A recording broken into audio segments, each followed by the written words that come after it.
Hello, everybody. David, who whoever decided to name things in this movie really did some next level naming. Jerry Maguire is a glossy 35-year-old sports agent working for Sports Management International. Oh, That sounds like the most. That sounds like, honestly, I'm gonna be watching out for signs that this is secretly a Mission Impossible movie, yes. because Sports Management International sounds like it's a cover for a CIA or secret agent thing. Kind of like how Well, IMF is just Impossible Mission Force. I was gonna say SMI and IMF sound pretty in sync, and funny enough, I believe Mission Impossible 1 came out the same year as Jerry Maguire. I bet it did. So, I bet it did. Sports yep, Management both are International. 96 motion pictures. I really hope whatever team Cuba Gooding Jr. goes to is like team or like football important team or something like that, because Sports Management International has got to be the worst name for a company ever.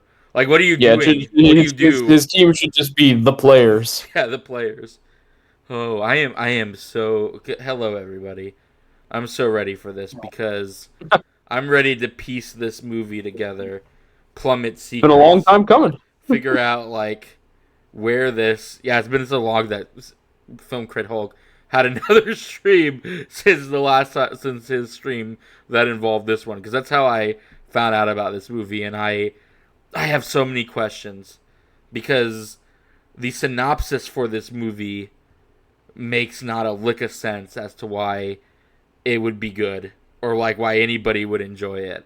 It is batshit insane to me that the synopsis I read somehow makes for a good movie. And as we were talking about it, you shared some tidbits about it that only made me more curious about it. Good friend of the Yes, table, good friend of the channel, I should say, David. no, very much. This is a very weird movie. It's tough. How do I describe it? Um, this is a movie that is, I guess the category should be like, in spite of itself, classics, because this is undeniably all-time classic film. Beloved, Yeah, people really but fucking love it. everything about it is strange, and I think that might be part of its charm, is that it is a rom com, but it's a little bit. I guess it's like jazz. Like you're playing the notes all a little wacky, and in the process coming up with something new. So it's got the beats of a rom com, but as if like as if like it was being painted and like somebody was just throwing paintballs at a canvas instead of painting the traditional way. Exactly, a splatter painting rom com. That's a good word. That's a good way to put it, Ooh, a actually. splatter painting rom com, and like we despite his weirdness and his utter insanity, we do stands Tom Cruise here, at least as a actor. So I know he can bring like some of my, I know he can be more than just Mission Impossible guy. Um, Oh um, no, and this is the key text of Tom Cruise. Like if you were to list the miracles of Tom Cruise like you would the miracles of Jesus. It's not even like my favorite Tom Cruise, but you gotta have Jerry Maguire in yeah, it's there. like a Like, it's like a key aspect of him, right? yes, very much, because this is him as a sexy, charming leading man. Who might or And might he also already won not the be '80s. might or might not also be batshit insane, judging by the synopsis. Oh no, and that is part of the charm of Jerry Maguire, is that I think Tom Cruise usually hides his real life craziness in movies, but this one, it definitely comes to the surface a little bit. What's your favorite like off-brand Tom Cruise? Ooh, that's tough. I do. I do really. I mean, it's got to be Collateral if we're like him playing against what we usually see him in. Yeah. You see, I was gonna go either I really like him in Rock of Ages, how he just kind of effortlessly Oh proved yeah, that he yeah, can do a musical. But I was gonna go with either like Risky Business or the Cocktail movie. yeah. Um, Cocktail would be a good one. but I Um, do think you have it. I think Collateral is the best yeah. off-brand Tom Cruise. He is so good in that movie, And playing the two movies you somebody. mentioned, I think, are interesting next to Jerry Maguire, and part of why Jerry Maguire has such weird, confusing energy because both of those movies have like dark and intense parts, but I feel like they're dark and intense movies, so the weirdness of Cruise kind of fits. Right, right. But this movie is very sunny, and it's seeing Tom Cruise like in a regular domestic environment, and that gets very very odd because he's a strange dude. I'm sorry, Yeah, no, and he is 100% a strange dude, and it's a. I'm gonna like I said, I read the synopsis and like I was like, how does this movie, how movie work? It's just as I was reading and I was like, none of this makes any sense. Why would anybody like this? And like the way we get to what we get to is so strange to me, and I can't wait to see it actually play out not play on out. paper because like this movie is basically Tom Cruise quitting his 9 to 5 job and doing a manifesto that somehow charms one other person into going with him, but it's also all about sports. Like Yes, that's it's such a bizarre like it's the idea for wild a world of movie. sports, but it's also a love story about specifically this guy's weird seize the day motivational manifesto, like And you making a think lady fall in love with him, essentially. but you would think that would be like an insurance like company, or it would be like a ad agency, or like anything other than like a very generic, oh, we manage sports actor. Like I'm just curious how like the sports aspects of this plays, because it does not read as a sports movie at all, and it probably isn't a sports movie. But like the decision to make it about sports is very interesting to me, based on what how the movie reads. Right. Oh, Very much. Yeah, yeah. Sports. I mean, I guess it could be anything. It could be like Mad Men advertising. well, I yeah, guess that's we'll what I'm find out. It's saying. been a while since I've seen this end to end. It could be anything, but why that, which makes the decision to be like, oh, we're gonna make it about sports even more fascinating to me. Like it just seems Hmm. nothing about the movie seems to fit. Like it seems like it's a jigsaw puzzle that was made up of other puzzles. Like somebody took like 3 different puzzles and kit bashed a painting out of it, or a overall puzzle out of it. But you can still tell. Like you look at it and you're like, man, this puzzle seems like it was slapped together with 3 other puzzles. Very much. Yeah, yeah. It's like so you're the way you're describing it. I'm picturing like a Game of Thrones puzzle, one of those like My Little quaint Pony sleepy time puzzles. cottage castles puzzles, and like a Lisa Frank puzzle, and you just kind of jumble them all together. Yeah, like And somebody grabbed a football puzzle and then combined it with a I don't know, like a Valentine's Day puzzle, but then also like a motivational poster puzzle. And it just kind of like put all 3 of them together and was like, okay, there's your puzzle. And everybody else yep. looking at it is like, what in the fuck is this? And it's 2 hours and 18 minutes, which is what makes it extra weird. Is that it is a rom com, but it also is like long, like an epic. Like Well, yeah, they go through multiple shit from what I like read of it. They get fucking married and everything in this. I guess. yes, I mean spoilers for newcomers to Jerry Maguire, but Oh, they do indeed get married, and the movie has a lot to go after they get married. yeah, that's crazy to me. I mean, I do. I do always love a movie that is willing to like show they lived happily ever after, even if it's not they live happily after ever. So I guess I am thankful for that, but it does seem insane that like the way this movie starts to how it gets to the ending is like almost an epic odyssey by the sounds of it. Like not even just with him, but also with like him and Cuba Gooding Jr. and their whole Yeah. relationship. Like there's a whole like people are going through arcs and shit in this movie, which is also makes it very strange. But I cannot wait to see how this all plays out. So we're just gonna go ahead and get started. I am ready. My copy is 2 hours and 18 minutes and 33 seconds. How long is yours? Mine is the exact same length, so we Okay. are good to go. Then we are going to go ahead and get started. This will be with no ads or anything, and I'm going to count Nope. us down. We're gonna go on go. So 3, 2, 1, go. All right. So what am I seeing? From darkness, the TriStar horse is going to Yeah. emerge. And all his I miss glory. this guy. I miss this guy too. Who ended up buying TriStar? I think he was Columbia, which means he's now Sony. Oh yeah, and he says it Yeah, right there. TriStar, Sony Pictures Entertainment Company.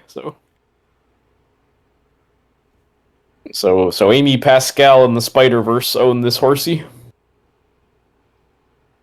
Oh, Gracie Films that do the Simpsons. You know, at the end, always the do do do do do do Aw. do do do. Did you Yeah. see Disney's doing a 24-hour Simpson channel now? No, but that's pretty rad. Yeah, it's gonna be all Simpsons all the time. Oh yeah, so look, it's Jerry. So Jerry Maguire begins like 2001: A Space Odyssey. Like it starts with the planet Earth and a satellite. It really is about everything, Tanner. America sets the tone for the world. Mm-hmm. Allegedly, according to Jerry Maguire, anyway. Oh. No, we're seeing all these sports stars. God, She's picturing her ex-boyfriend. I mean, Tom Cruise. Other countries do have athletes as well. Look at all But these. no, Look at all these men none. wearing slutty shirts. Yeah, man. But none of them do it like America. Allegedly, I don't know enough about sports, but I don't think that's true. Doesn't sound right, but who knows? This is going to be also a weird one to watch because I don't know. I don't want to speak for Tanner, but I am not a sports No, guy I'm at not a all, sports guy either. and not in any kind of like snooty way. But like it's never been that interesting to me. So I've just never gotten into it. I get into some nerdy stuff. I would be down to be a sports fan if it was that if it worked on me, but it doesn't. So Oh, look just at him. as a He's heads all up, fancy. yeah, I can see already. He's all corporate. Yep, this is the I'm on top of the world, Jerry Maguire. And yeah, he's being a real smarmy jerk or something.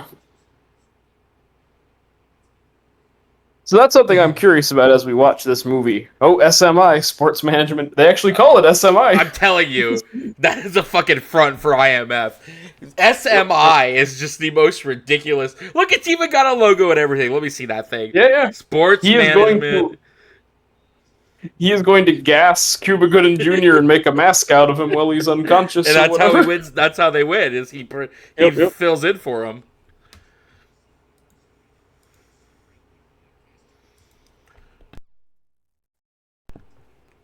Also, I have to look it up. I feel like Tom Cruise had to have been in the running for American Psycho at one point. Absolutely. Because I feel like, yeah, like watching him as a scary corporate dude, it seems like a no-brainer for him to have played Patrick Bateman.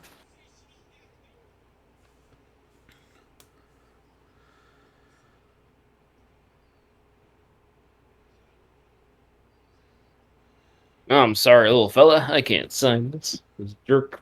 He only signs one type of card. Oh wow. What a jerk.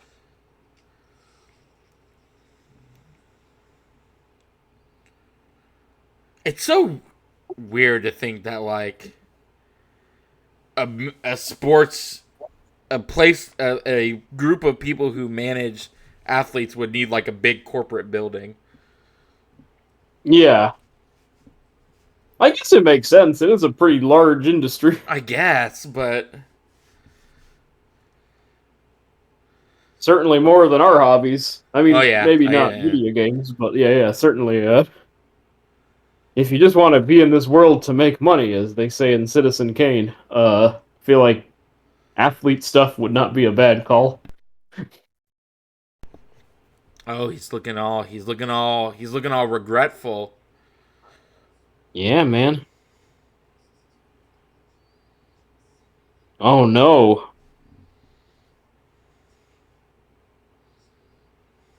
I guess this is what establishes that he's unfeeling because he's like, no, I don't care if this guy gets a concussion or not. Just keep doing what you're doing, man.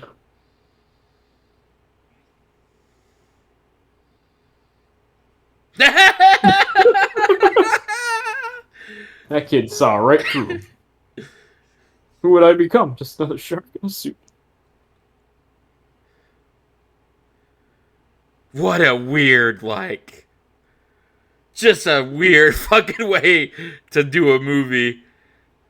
Yeah, man. It's Like, this you think crazy. he'd be a lawyer or something, but now he's just a dude who manages sports He's a agents. heartless sports manager. He's gonna get a It's heart a for real whatever. Ebenezer Scrooge, but if Ebenezer Scrooge is something really lame. Totally. You're so your beef so far is you're not very impressed by sports manager as a hotshot thing. Like that just doesn't do it for you. Maybe. I mean, again, I'm a big old nerd. I don't know anything about sports, so maybe like if I was more into sports, I'd be like, oh man, I bet you I would be a good hotshot corporate lawyer, but for sports people.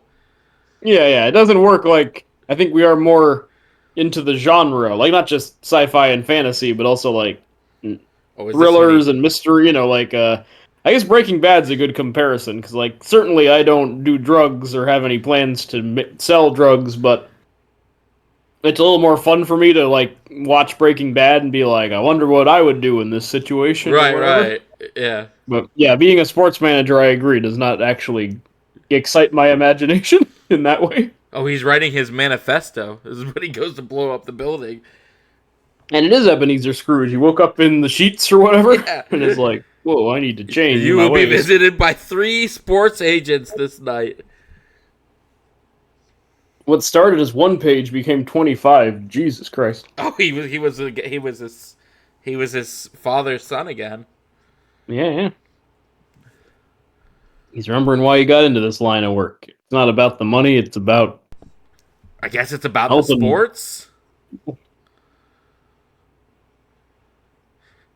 Imagine like this is the other funny thing. You would think this guy was writing the Shape of Water manifesto. Yeah. the way he's talking about this thing. Oh, you mean Lady in the Water? Yeah, the lady in the water. Yeah, I was very confused because I was like, does the fish man who she fucks in the Shape of Water No, I write a couldn't manifesto? I can't remember which one it was.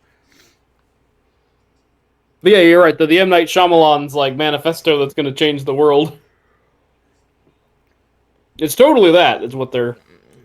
Oh, is he gonna race to the Xerox machine? Is that? It's a Kinko's. Mm-hmm. Dude, imagine. Well, what's funny is imagine.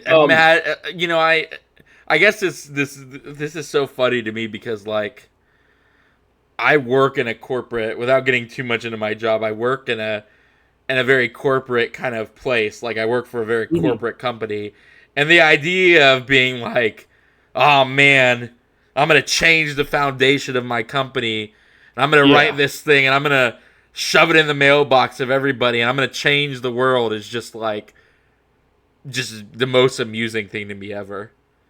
no, I agree. Jobs are for me a way to sustain myself so I can do what I enjoy Yeah. on the side. Like, and yeah, the idea that I like really want to change the world in the corporate setting. Do you know the true story behind this movie? No, what? There's a true story behind this movie. Please tell me it's so based on a real story. Not really, but so here's what's weird about it, and what you're saying with the like, oh, the sports management doesn't interest you. It's apparently based on Jeffrey Katzenberg, Oh, who was, head of Disney for a little bit there, and then had a bloody power struggle and left in a huff and founded DreamWorks. yeah. Wait, this guy's Apparently, getting a fucking standing ovation. yeah, finally somebody said it. So yeah, apparently Jeffrey Katzenberg in the '90s, when he was feeling like disenchanted with the movie industry, he wrote this like manifesto about all the things we're doing wrong and how to do it right. They still gets passed around to this day sometimes on the internet as like, oh, isn't it crazy how it predicted some parts of blockbusters or whatever? So like that's what this movie's loosely inspired by. Imagine. It's so odd that they changed it from movies to sports management. Imagine walking into a building that you worked at and people being like, I read your manifesto and mission statement and it changed and I'm giving you a standing ovation over it. Yeah, man. Nobody would read it. Everybody would just toss it out or hit delete on the email. I don't know. We were talking about a goofy movie, and I guess it's the same kind of fantasy of like, only instead of just everyone in school applauds me for dressing like Powerline, it's everyone in my cubicle job applauds me for writing a crazy ass manifesto.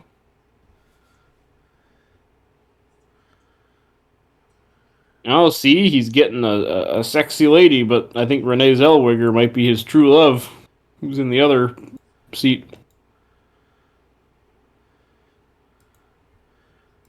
With Jonathan Lipnicki.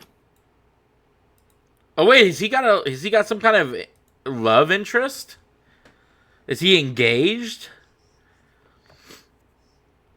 I don't remember if this woman is his fiance or just some I think random. he just said, "See about my fiance" or something. Look, they're even passing this shit over on the plane. Did you see that?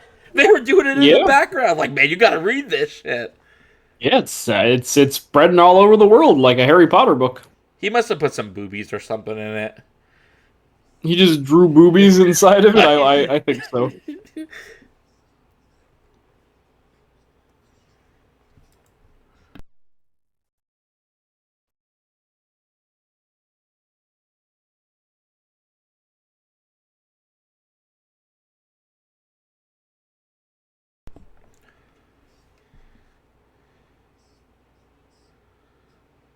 Oh, she's falling for it too. His weird ass. Whoa!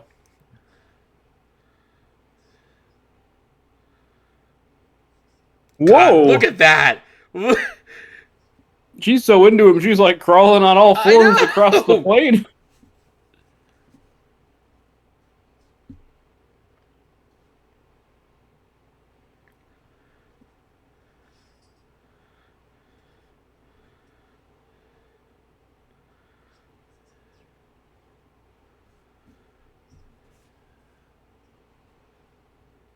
What in the fuck? That also sets up the weird dynamics that it's also like she wants money, man, you know? This movie is very greed is good. Like, even though it's about a guy trying to get a new, better attitude or whatever.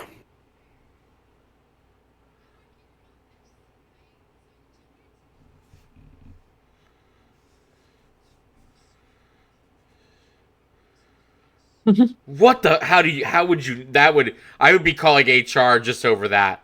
Like, why do you know what poster I have in my cubicle? Ah, come on. It's his business to know everything about his fellow employees. Sure. Or his employees, I forget.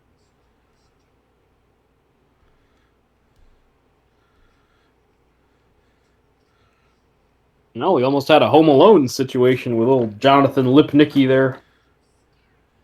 Who, as a kid, I thought his name was Jonathan Little Nicky. And then learned some hard truths when I grew up. Alright, so they've got their meet cute. Yeah, she loved his memo. Everybody loved his memo. He's gonna get a fucking Nobel Prize over this memo. The fucking president is gonna call him and be like, I came across your memo. It's across my desk on the Oval Office. But the point I was trying to make was that this is a memo based on a true story of a movie guy who wrote a big manifesto memo that changed everything.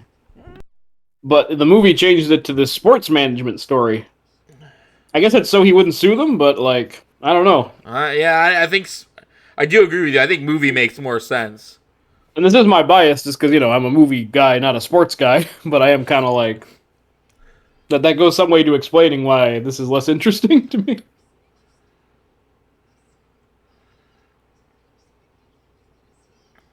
And see, look, he's already a natural dad.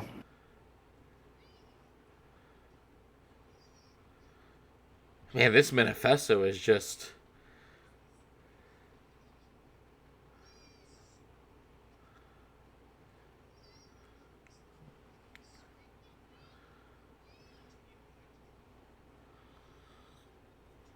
But Tom Cruise and Cameron Crowe, the director, they ended up collaborating on another film. Have you seen it? Called Vanilla Sky.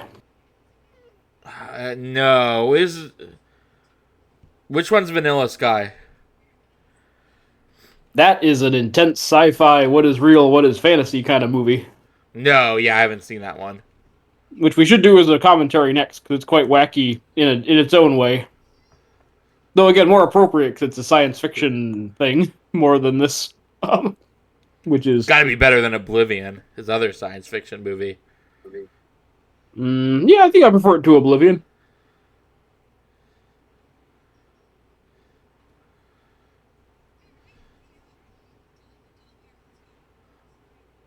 Man, she is like... she is sipping that Tom Cruise tea hard. From minute one, yeah. Like she almost crawled on all fours to the first class and be like, I'm do whatever you will with me. Oh, yeah. Yeah. Is it sexy? Is it sexy?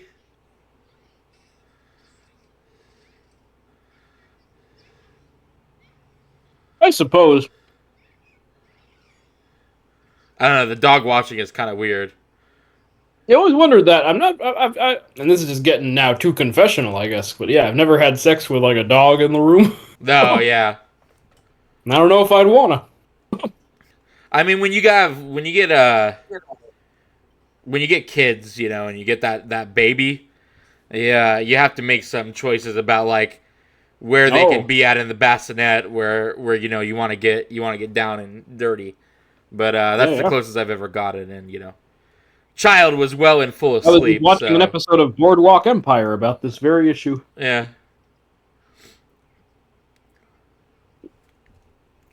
I understand that. I guess I've just never had to date a woman with a dog. Now I'm wondering how I would deal with such a thing. This is like Adam and Eve looking, also. Yeah. Them eating them fruits all naked.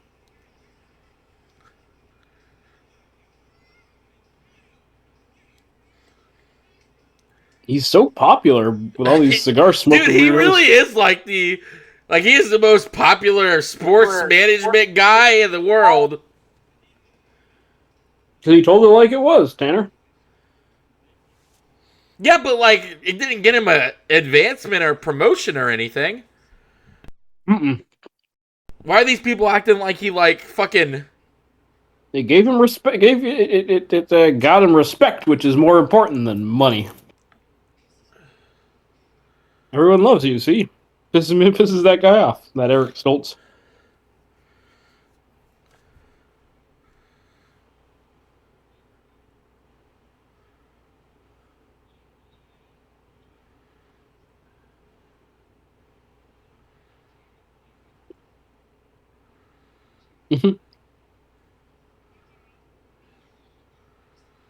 Wait.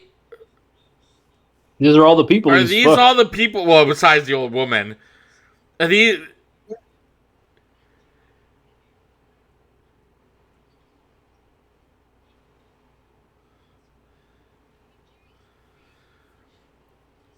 Is this supposed to be his bachelor party? I think they might be his bachelor party. Could you imagine? having a bachelor party where somebody, and I know this is weird for us because we've dated maybe 3 women between us in our entire lives, but could you imagine? We are. Could you imagine you were gonna get married and somebody tracked down your ex to get their confessional on the on your past relationship? No, that is a very weird, like, as a bachelor party thing, that would just make everyone sad and uncomfortable, I feel. Like, imagine if we were at a bachelor party and you were like, "Hang on, I got this videotape from Lauren that I'm gonna play." Imagine how fucking uncomfortable that would make everybody. It would make me very uncomfortable.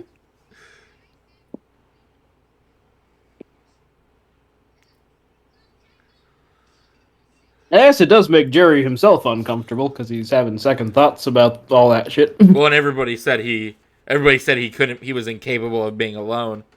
Yeah, he's bad at intimacy. Now we got Regina King here of the Boondocks. Yep. And Watchmen. Yep. When she gets intense in this movie, she sounds like Huey Freeman, who she voices.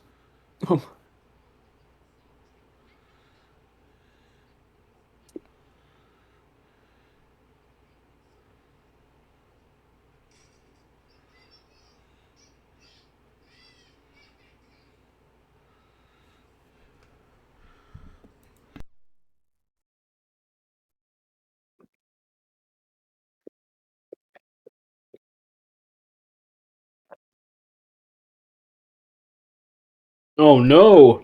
Wait, See? what? Actions have consequences, Tanner. Now he's fired.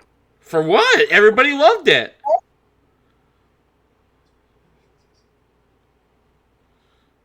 Mm-mm. Not his upper brass.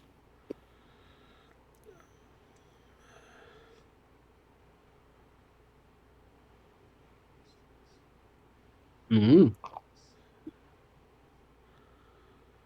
That's a He's date move. villainous.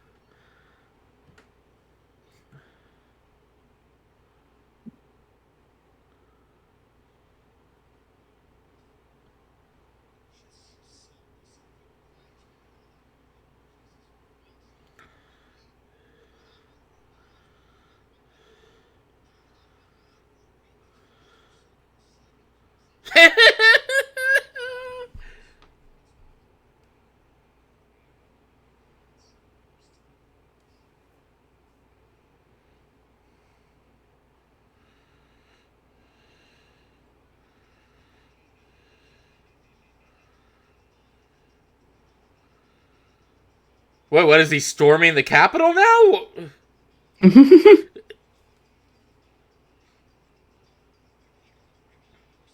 Also, sorry, I was looking it up. So Tom Cruise was never considered for American Psycho, as far as I can tell, but Christian Bale modeled his performance after Tom Cruise. Of course he did. With his big old smile and all that.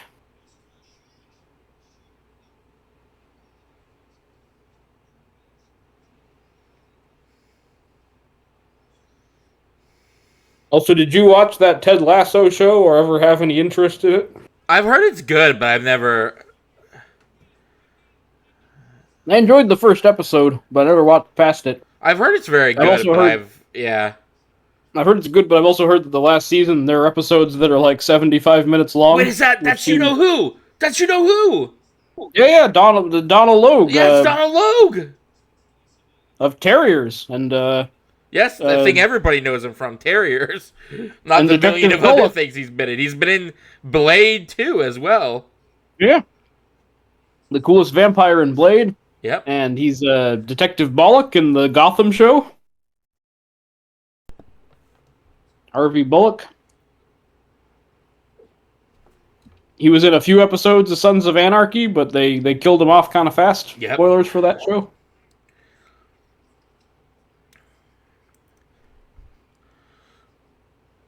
I'm surprised they're still letting him in that office. You think somebody would have already called security. Yeah. But no. Like you said, he kind of stormed the Bastille. He, like, pushed his way in. Which again, also deranged. Like this starts setting up that Jerry Maguire is psychotic.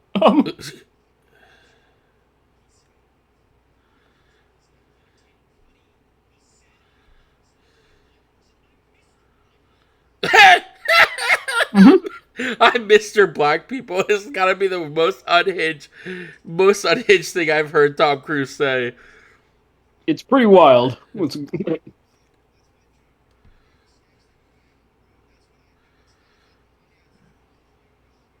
just Holy an shit. insane. Now that's a fun game to play with this movie. Is be like, can you imagine ever saying that to another person?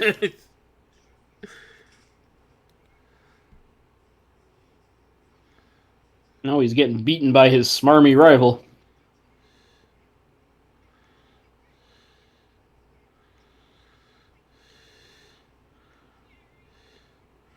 Aww.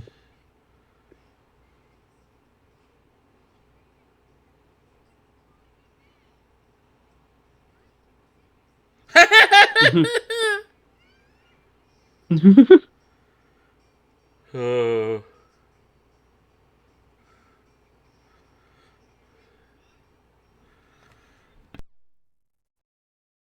Well, Oh, here he here we is. go. The man himself. God, it's been too long since we've gotten a good Cuba Gooding Jr. movie. I think he got like mega canceled, is why, unfortunately. Oh, what did he do? What did he do that got him mega canceled? Let me read the mm, 3+ incidents of sexual assault. Oh. 4, maybe. Yeah, the last big thing he was in was People versus O.J. Simpson, which is really good. That miniseries where he plays O.J. Oh yeah, is it good? I Yeah, didn't seen it. I recommend that. Very good. Uh,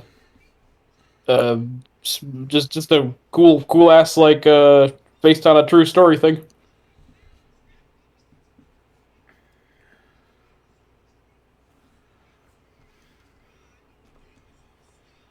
Mm.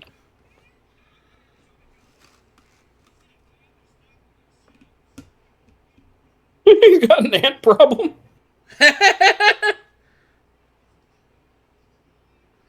Oh yeah, and Aries Spears, I forgot, is his brother of Mad TV.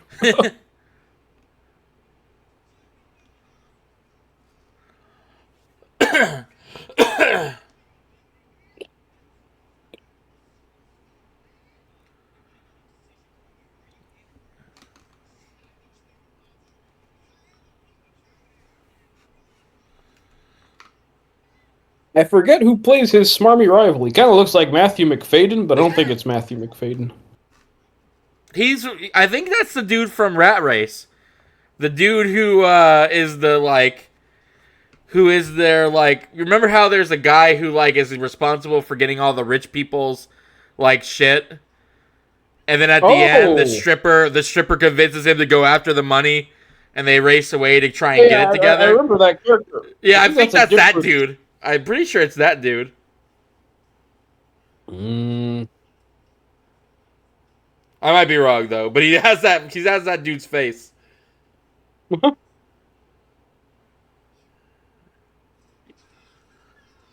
Now I'm getting going too much down a rabbit hole.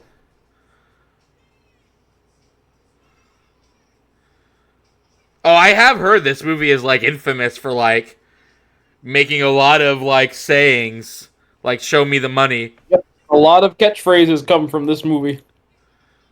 Show me the money. You're getting the first one here.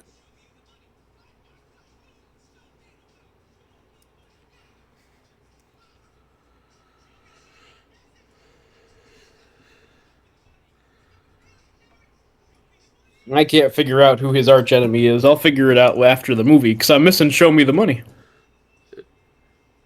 And Renee Zellweger is pulling some goofy faces. God, that SMI just makes me laugh every time I see it. Yeah, the impossible missing sports force. It's What you gonna do, Jerry? Show me the money. I understand why this became a catchphrase. it's a fun thing to yell. Yeah, show me the money is fun.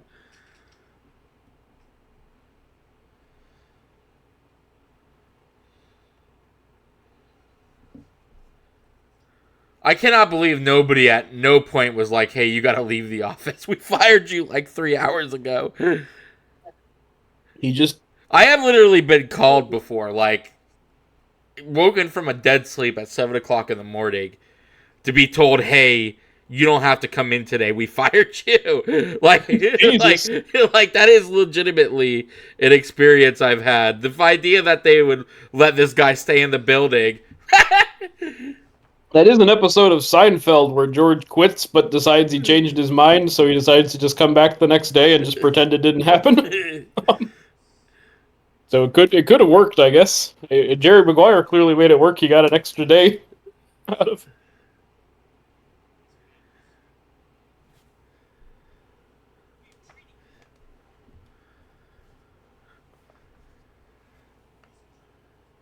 Mm-hmm.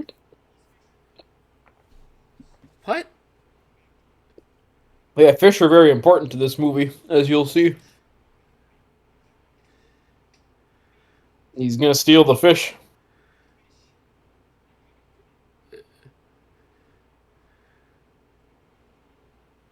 What in the ever loving hell? This is again a weird movie. Where did he get the bag? I have no idea. Actually, they just cut to him with it.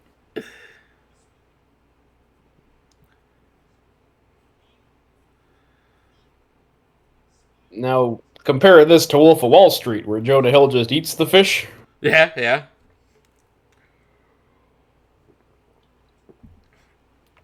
Nobody's coming with Yeah, you. I guess that's interesting because, like, I'm not into the stock market either, but I find it more exciting than sports.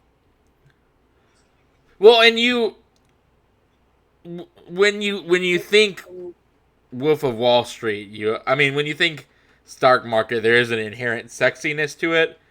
Even though that's gonna sound weird, like again, sports management is such a just a vague idea of a job that what do you Actually, even get? You're actually totally right because I actually, even though I'm not a sports guy, movies like about athletes make more sense to me. You know, Right. because then it's like, well, yeah, they're talented, and or oh, she's going with him. Why? She's like way horny Why? for him. Why would you ever? Could you imagine being in this scenario and just choosing to go with a madman who just stole a fish from the office? I mean, he looks like Tom Cruise, which would definitely give him some points, but in this scene, he looks sweaty, and he just grabbed fish out of a tank. He looks like he's about to bomb the office. Mm-hmm. This is how Batman villains are formed. Oh no, this is young Black Mask. Oh, this would be young Riddler, if anything. Yeah. Oh yeah, he got fired from a company, so now Yeah. he's gonna use his smarts to trap that dude in a big balloon or something. Yeah.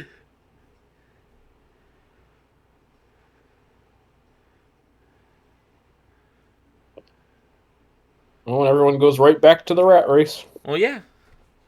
I mean, I guess this is to the point that you just made. It is very anti-corporation and anti-company, which I guess a young, idealistic me would have been like, fuck yeah. But the me that has been ground to a nub by the rat race is just like, yeah, I gotta go back to work, man. Gotta go file these papers. I saw this movie as well, that's not true. I saw it on TV as a teenager, and I was similar to you, just kind of baffled by it. I was like, what are these weird lines? Like, this love story is very odd. It didn't work on me. And then I finally saw it, as a young adult, I was 19, 20, and was like, yeah, I might as well see Jerry Maguire, finally. And I liked it, but with all these question marks, is kind of how I feel about it to this day. Actually, weirdly, it reminds me of, and it's very different, but the TV show Glee. Yeah. How that show became like such a big phenomenon, partly because it was just so weird. Yeah. Like there are all these tonal shifts and the soap opera stuff, and characters will act like complete lunatics and Glee out of is so character for no. fascinating because like Glee likes to Glee does the High School Musical thing and Mm-hmm. like tries to is a thing about breaking cliques and breaking the status norms and stuff, but like and Mm-hmm. maybe again it's because we just went to a different kind of school, but like it never felt to me like I felt like theater kids were just as cool as like sports kids in the school that we went to. Like I never got the whole clique thing. I think we've talked about this before, but like Yeah. cliques to me never made sense because like we were in TV production, but like you were still hanging out with the cool kids. I wasn't hanging out with the cool kids, but that's because I was an antisocial kid who just wanted to read all day. But like Yeah. you, I don't like you were you were the perfect example of this because like you were a theater kid and a TV production kid, but like you still hung out with the cool kids, so I agree. I don't think I ever have experienced a click situation, right? bullies and jocks and cliques kind of high school. Yeah. I mean, there were definitely like mean, there were I dealt with bullies and I did have there were mean girls and all that, but it never really felt like a social order. It was so That's why Glee was always everyone weird. was off in their own world in a way. I don't know. I never felt like I had to stick to any. To quote High School Musical, I never felt the status quo. Like Yeah, that's why Glee has always been like it's so weird that like Glee got as popular as it did because I feel like what it was trying to portray wasn't a thing by the time Glee came out. Like I don't the think more '80s yeah, the more vibe was. 80s click like in that theater kids were weird and people didn't like them was well and done because hell, High School Musical did that in the early 90s and it was already kind of out of phase by then. Well, High School Musical was like the mid Oh 2000s. yeah, mid 2000s. But it came out before Glee was what I was trying to say. It did indeed. Yeah, Yeah. yeah. All right, he's Yeah, got a Glee was definitely doing it. Also ran.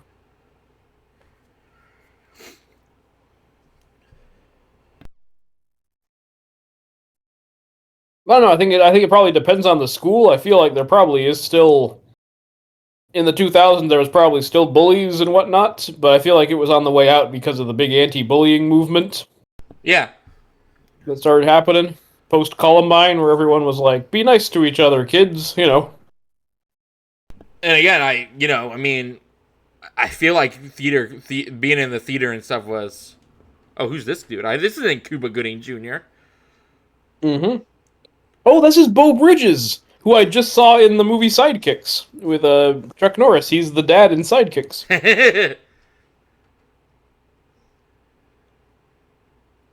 and I guess he's Jerry Maguire's dad. No, I think he's this dude's dad. Oh, his old athlete buddy, right? The first athlete he helped out or something, right? Yeah, something like that. Played by that dude, the Kangaroo Jack guy. I'm I'm losing my game. What's the name of Kangaroo Jack guy? I haven't seen Kangaroo Jack in like maybe 20 years. That movie is Jerry O'Connell. Sorry, is the this guy. Kangaroo Jack is one of the funniest cases of false advertising ever. Yeah, Because the kangaroo only talks in one scene and it's a hallucination. yeah, But the trailers were all about how it's a talking kangaroo. yeah. They do the spider. They do the Madam Web. Yep. They screwed kids out of the. They tricked kids into a talking kangaroo movie that wasn't a talking kangaroo movie. Oh, this scene rules. Sorry, by the way. This is actually one of the few scenes I think is genuinely really good.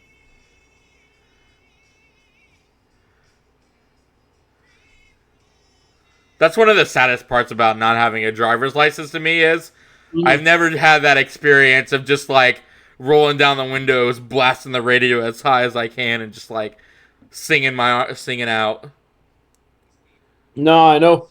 I love driving. It's actually one of my pleasures in life. So yeah, I've had many a time of being like Tom Cruise here, and you are missing out, Tanner. Yeah, there is nothing more fun than being on a highway yelling to free falling. Oh, he prefers child technician. Mm-hmm.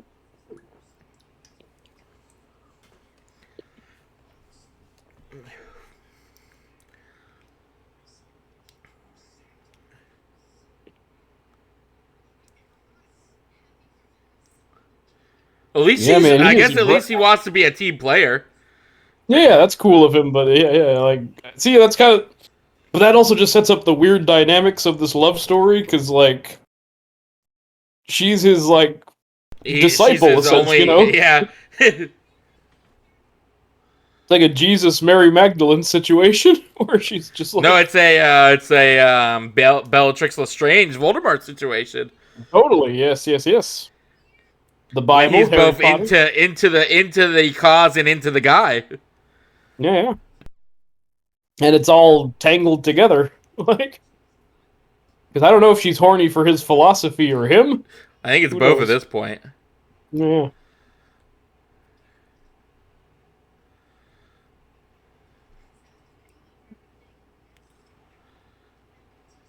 Is he paying her? I assume so. I mean, maybe it's a, like, what do you call it? Like, An did he get advance. his own Like, hey, company? Has he? you're working for nothing, but as the first member of my new company, you will absolutely, you know, it'll pay out big when this kicks in. Why are you both staring at this so wistfully? They want a dad. I think that was what that was supposed to imply, because they were looking at that dude with a kid. Oh look, Cuba Gooding Jr. doesn't feel loved. With his MAGA hat.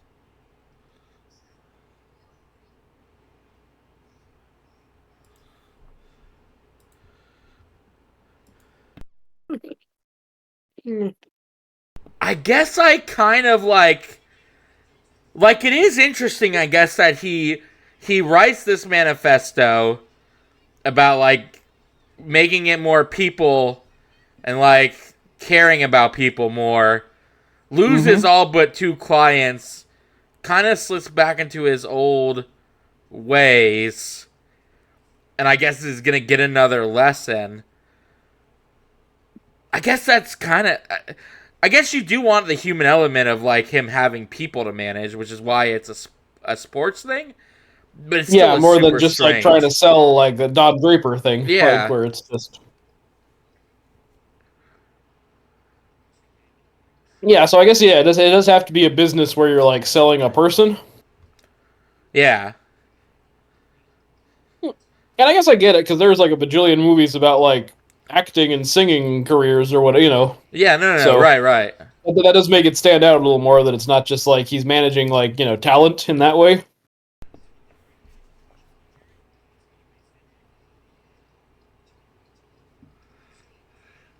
As we've talked about, like, I guess to elaborate what we talked about, I guess the sports management thing makes it like more and less fascinating to me at the same time, Yeah, which it's just adds it's to how weird very a movie it is. such a strange movie. Like it just really.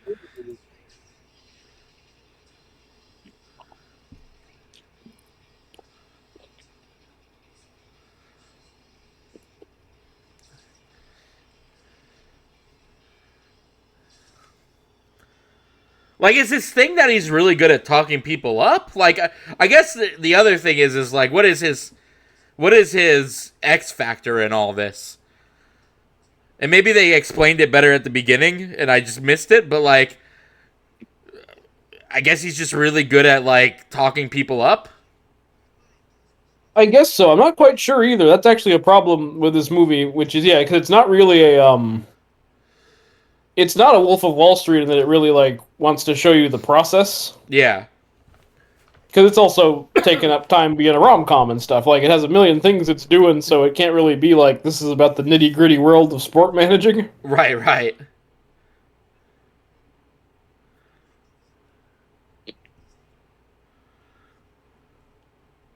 or a casino, where you're like, hey, we're really going to show you like the Well, minute Casino details also of how the can casino. also manages to do the at least not well maybe not the rom com element, but it does the romance part really well. Yeah, definitely, it balances the romance with we're going to show you how the shadiness of the casino Yeah, operates. right, right.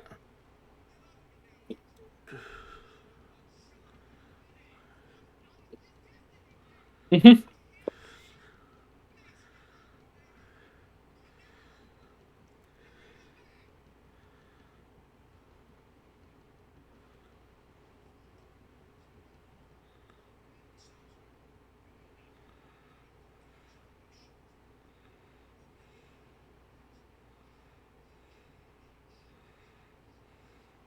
Shoes. Why did that guy look like he should be a member of House Harkonnen? I was going to joke about. I was going to say he looked like an observer from Fringe, Yeah, but he did look like it. Yours was good too. no, he's also totally a Harkonnen like eunuch or whatever.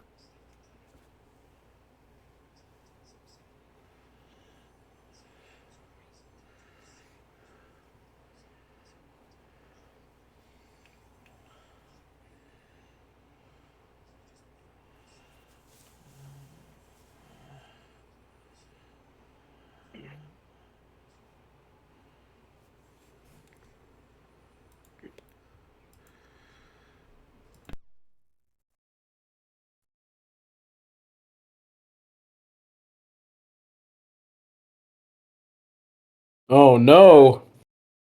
He's getting some revenge on his. Oh, look at that Tom Cruise face. Ugh. This is the Riddler origin story.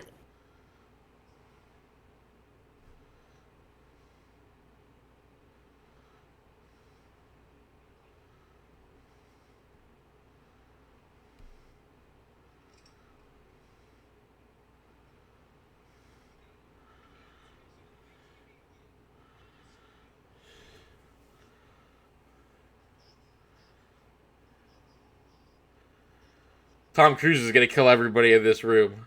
No, no, totally. He is like about to let it all out. His Cylon programming turned on or whatever.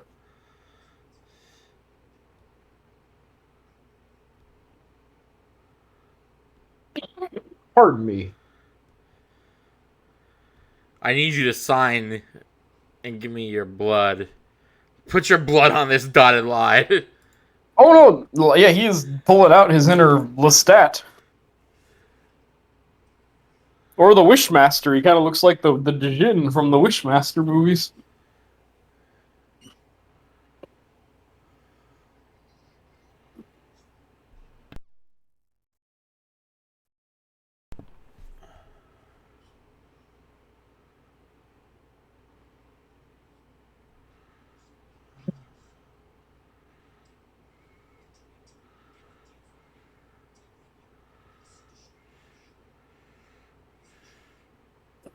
I beg your pardon, listeners. You probably heard me pour water.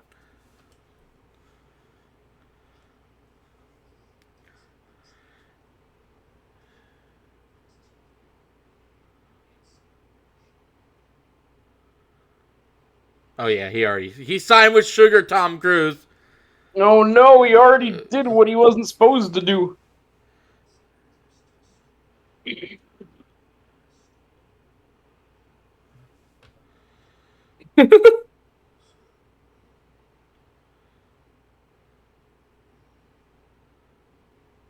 Black fella. Oh, he's racist. Oh, Oh man, they really like had him going.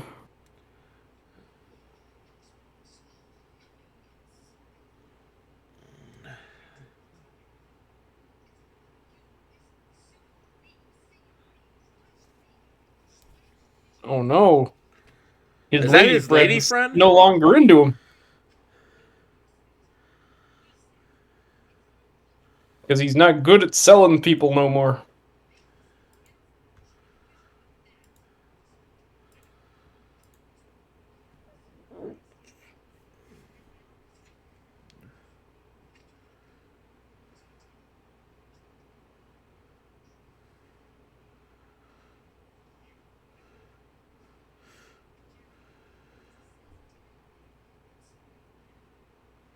Oh no.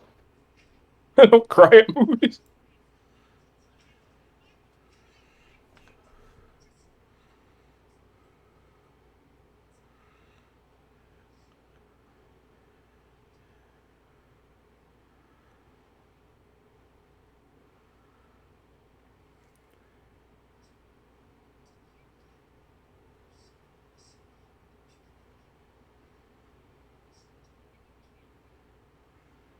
Well, see, we're getting the conflict of the movie here. Can't be alone.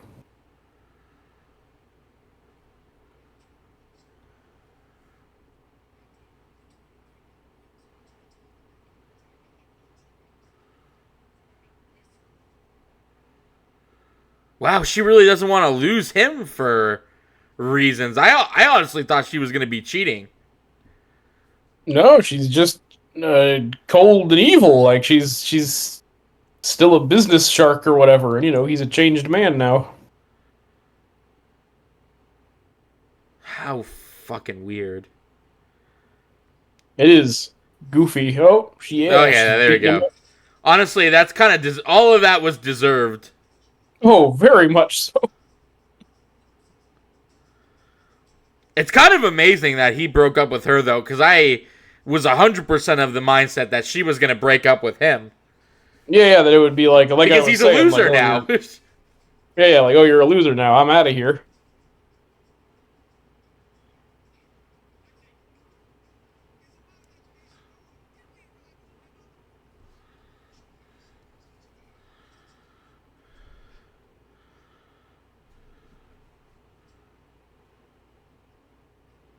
And see, this is the sports problem because I don't know if that's a real sporting athlete. I guess so. Probably, Oh yeah, if you tested positive, okay, I think that's the Magic Johnson. I could be wrong. probably. No, no, he's made up. I think he's just a made up man. Or tested positive for steroids. I guess I'm being weird.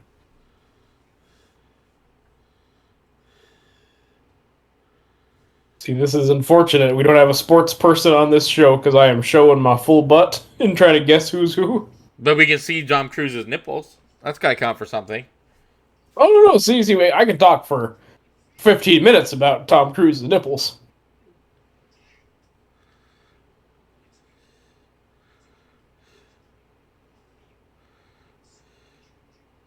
So apparently, this was supposed to be Tom Hanks in this role when he first wrote it, but he said by the Wait, time I finished writing it, he was too old for it. whoa, whoa, whoa, whoa, whoa! Back that up. This movie was originally Jerry Maguire was supposed to be played by Tom Hanks. Yes. What a fucking different movie that would have been. Yeah, because Tom Hanks is an innately very lovable man, and Tom Cruise God. is a scary man in this movie. I'm going to say it right now. This might be controversial, but not a better movie with Tom Hanks. I think it would have lost something. Oh, I agree. It would actually be like a more. It would probably be like a more regular movie. Then it would thus be less interesting. You know what I mean? I just Because so much of this I movie couldn't is even watching fathom. like full. I couldn't even Mhm. fathom Tom Hanks in this role. It would be so Nah, different. he would be a more desperate Jerry Maguire. I feel Yeah. like he would be like sweating and yelling more to get people to like him. Tom Hanks doesn't play unhinged characters either, too. I can't No, think of not really. I can't think of a movie where he was ever quote unquote crazy. Oh, the Burbs. He's kind of wacky. I haven't seen The Burbs. Yeah. There's some. The closest I can think of is fucking Polar Express. Cloud Atlas. You will see him like go absolutely insane in that movie. Which one? Cloud Atlas? Yeah. The Cloud Atlas, where it's the I different got characters across all the times.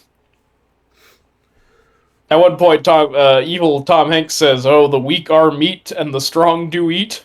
So like he's pretty wacky in that one.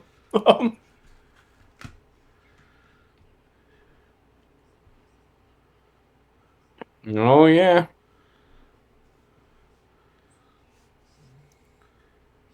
Is that supposed to be her mom?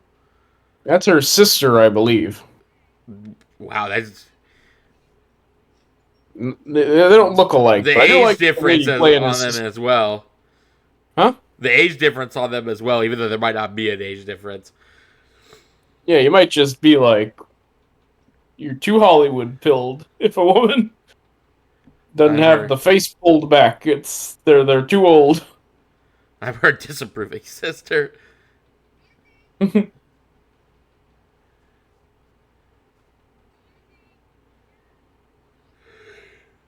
she's only 8 years older than Renee Zellweger, Bonnie Hunt in this movie. Really? Yeah.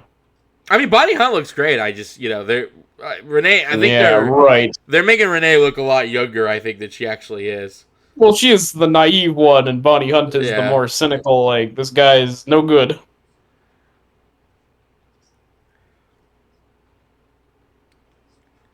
Why?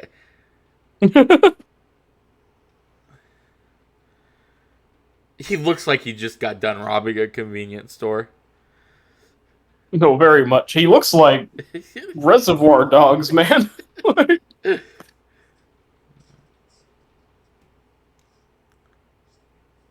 Like he should be covered in blood after, yeah, a failed bank robbery.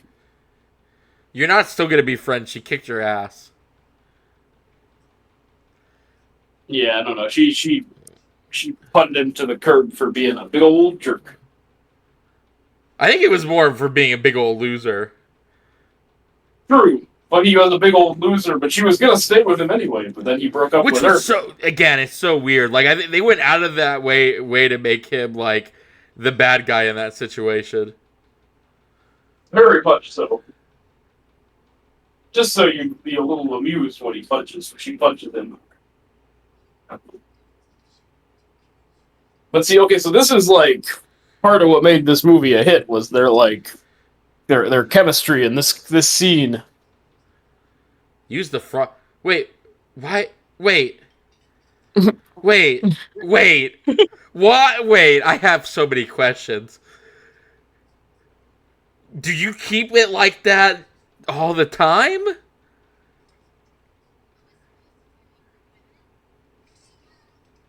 I guess. Oh no. Uh-oh, Jonathan Lipnicki woke up. He's gonna go bond with Tom Cruise.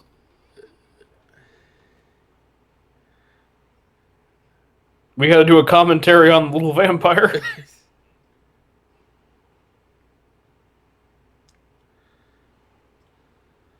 Or either Stuart Little's. I think I've talked about Stuart Little 2 before on this very show. Isn't that Stuart Little 2 the one where he has a romance with a bird? Yes, and she's like playing him, and at one point they play Alfred Hitchcock's Vertigo on a TV to like draw parallels between the relationships, Yeah, which yeah, is yeah. really fucking weird for a children's film.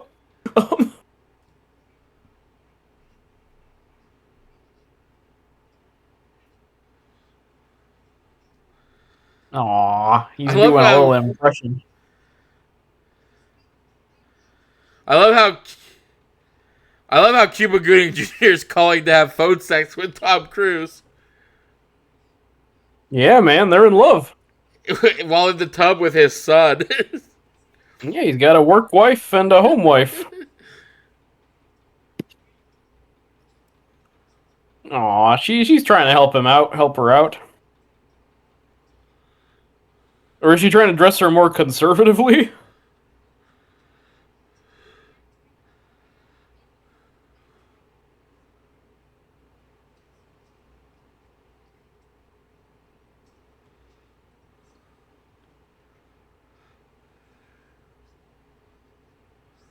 No, that's a not to get too confessional. That's better average than I was about yours to truly. say I've been with 2 women in my life. I don't think that counts.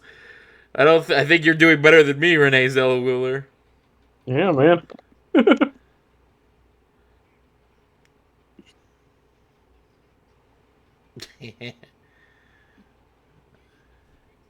The evil Tom Cruise laugh.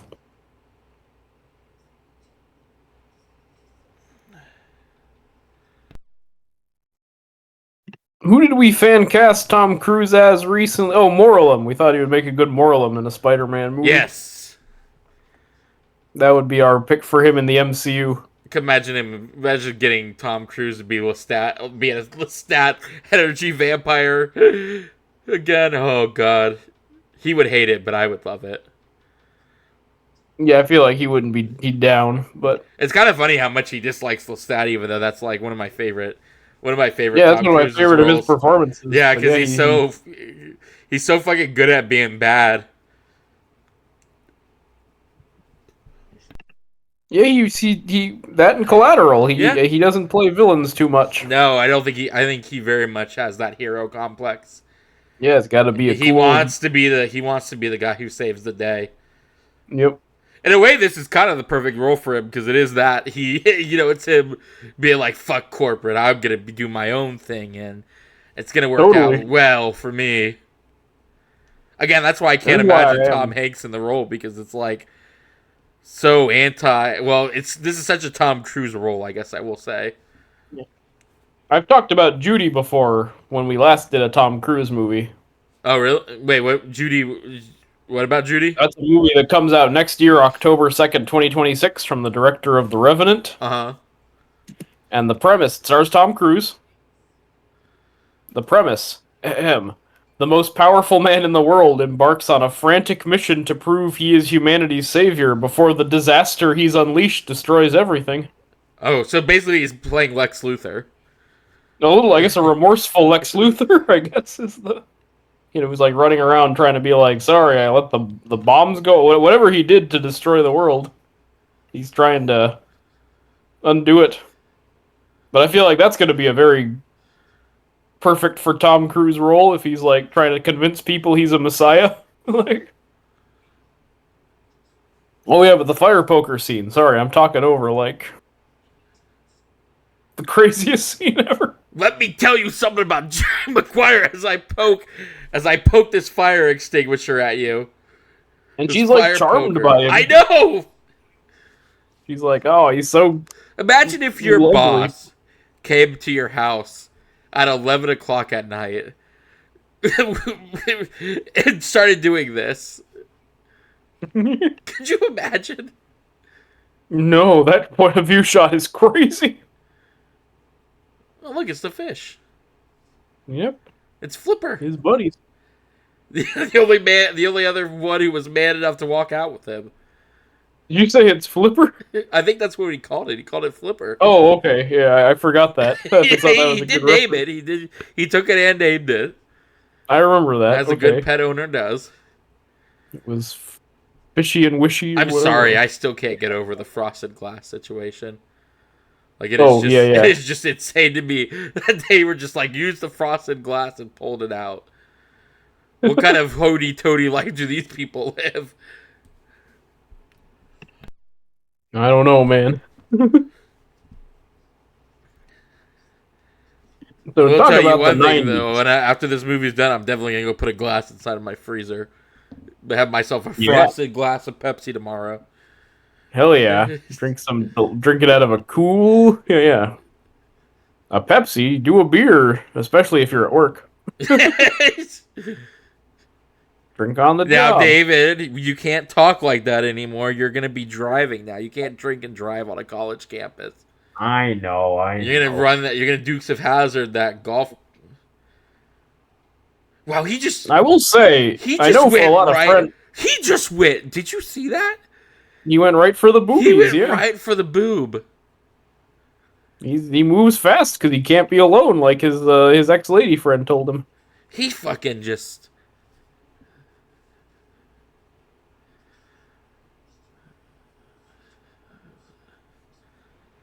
Don't worry about it, boss. He just fucking copped a feel, man. He fucking. Now I feel like Clarence Thomas.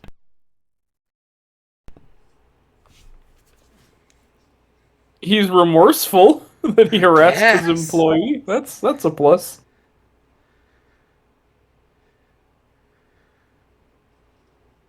Yeah, let it go. Come on. I couldn't even imagine. Like.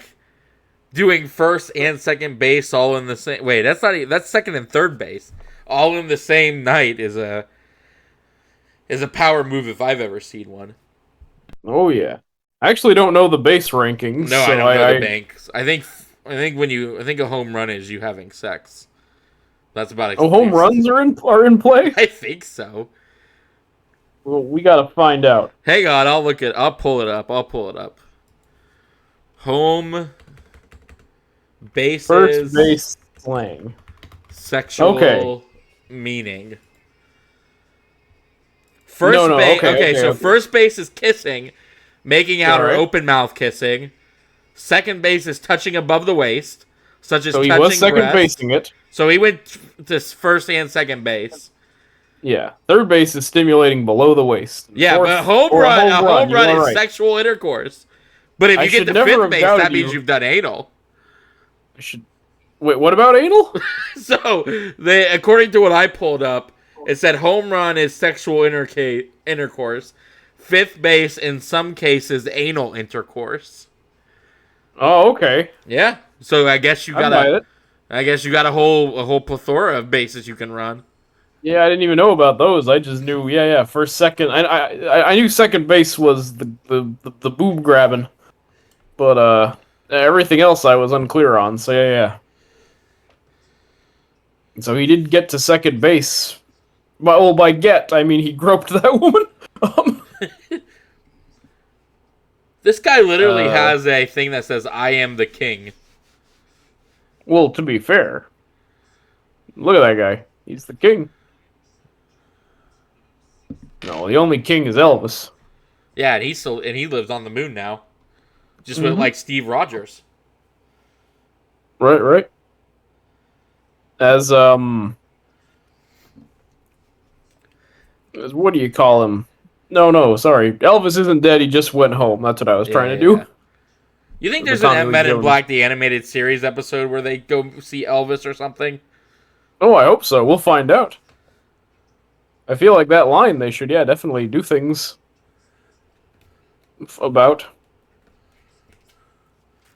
They should follow up on it, expand that lore. Yeah. Oh, this is the naked shower scene. Oh, we're gonna see Cuba Gooding Jr.'s dick? His booty, at least. Come on, show it to me.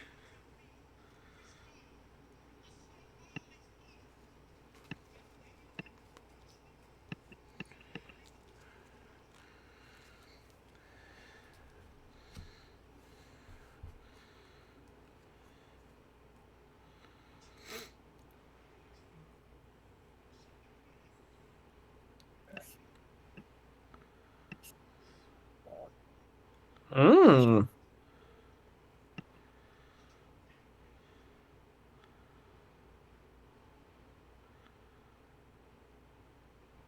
Yeah, but people don't like you. Like, it's just... it's- That's the only problem here. yeah, the only problem is that nobody likes me, and and everybody knows me as a glory hound.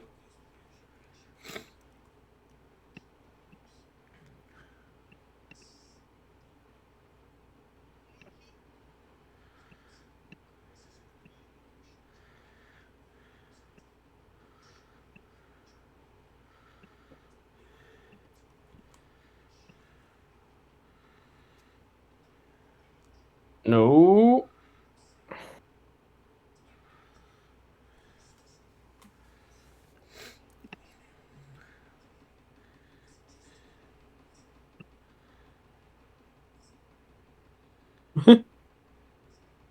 I feel like it was always about the money for this dude. You?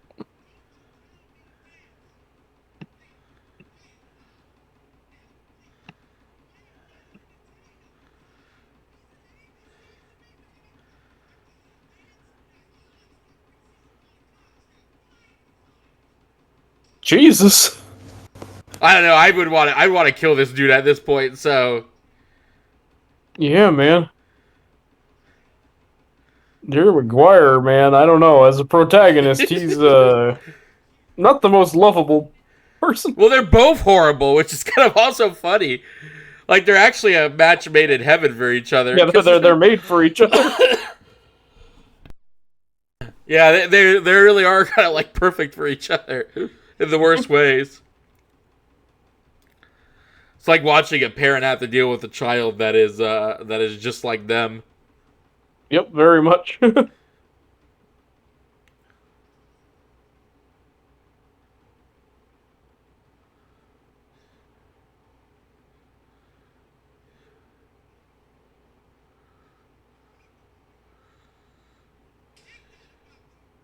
But see, he likes the fact that he's crazy.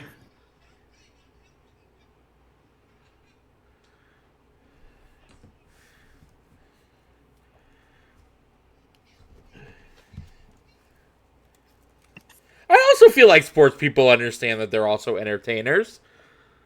Yeah, I agree but hey, he wanted to have some integrity, but he also wants money, so I guess he doesn't want integrity. It's not like he's a complex character. Who is this dude that? Who was that dude that just showed up for a second? Was that supposed Oh, to be I like don't his know. old mentor or something? Well, who I was was too that? Where did busy. that come I was from? I was too busy thinking about Cuba Gooding Jr.'s butt, so I Yeah, you and me didn't both. realize I didn't figure I out was who that thinking old about the man fact was. that they very specifically had him covering his penis during that scene where he was walking out of the locker room. It was very clearly somebody somewhere was like, "We can't have nudity," so Cuba Gooding Yeah, we Jr., can't make sure actually. you put a hand over your penis as you walk out. We're gonna have to do Boogie Nights because that is one of the few penises in a Hollywood film that you see in all its glory. Oh yeah, that's why I Yeah, like not a real penis. Forgetting Sarah Marshall has some very tasteful nudity of whatever that dude's name is. Jason The Segel or Yeah, Russell Jason Brand. Segel. No, Jason Segel. There are several Never. scenes where he's I, like, I've never seen Forgetting Sarah "Oh, it's Marshall. not bad." I know. I keep. I everyone is shocked. I haven't. I need to. We'll put it on the list. We'll do it as a future commentary. I'd be down. I know I there's a don't. Dracula musical in it. Yeah, there's a really it's a really good kind of Dracula musical too.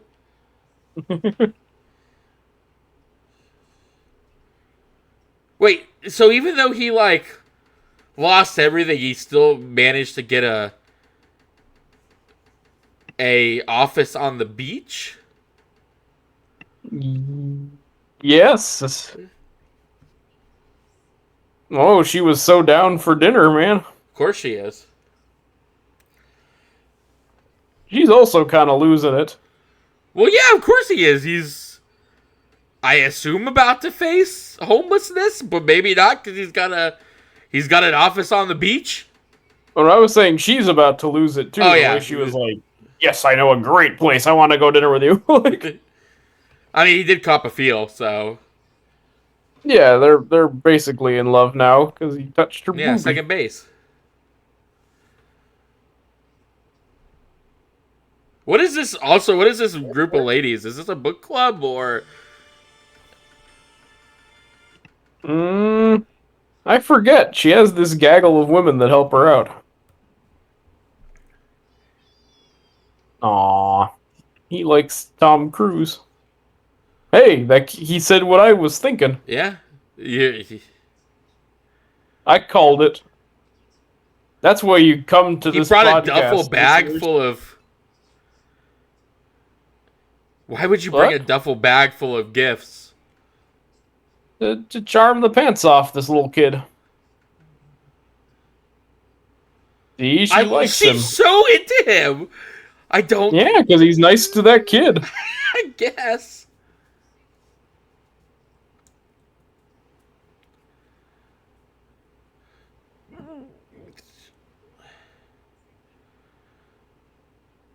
Oh, dude, you are so not dressed for this date. No, that's more than a dress. That's an Audrey Hepburn movie.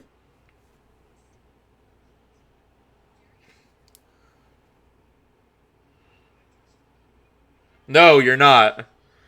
No, he looks like a slob.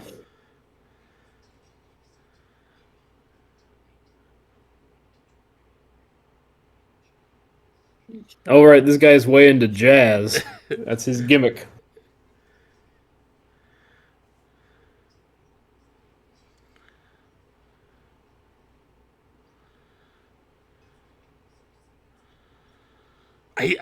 what is with this horde of women? I don't know. We should have been paying attention to figure out who these mysterious women are.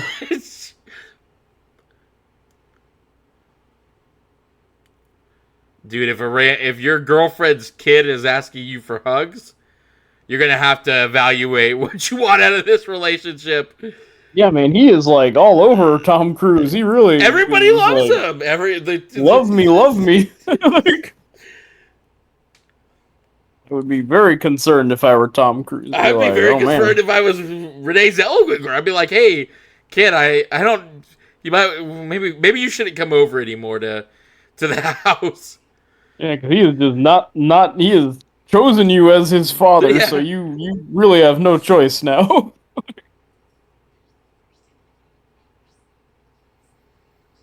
Aw, No, that's Renee really. Zellweger, no.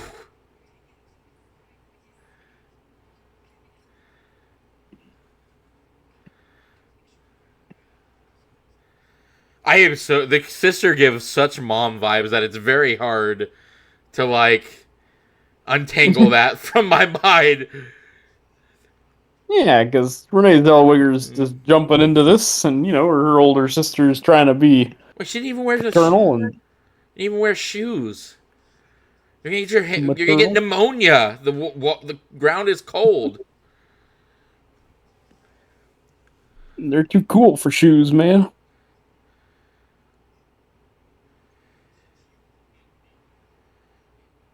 He keeps eating all the loaded nachos.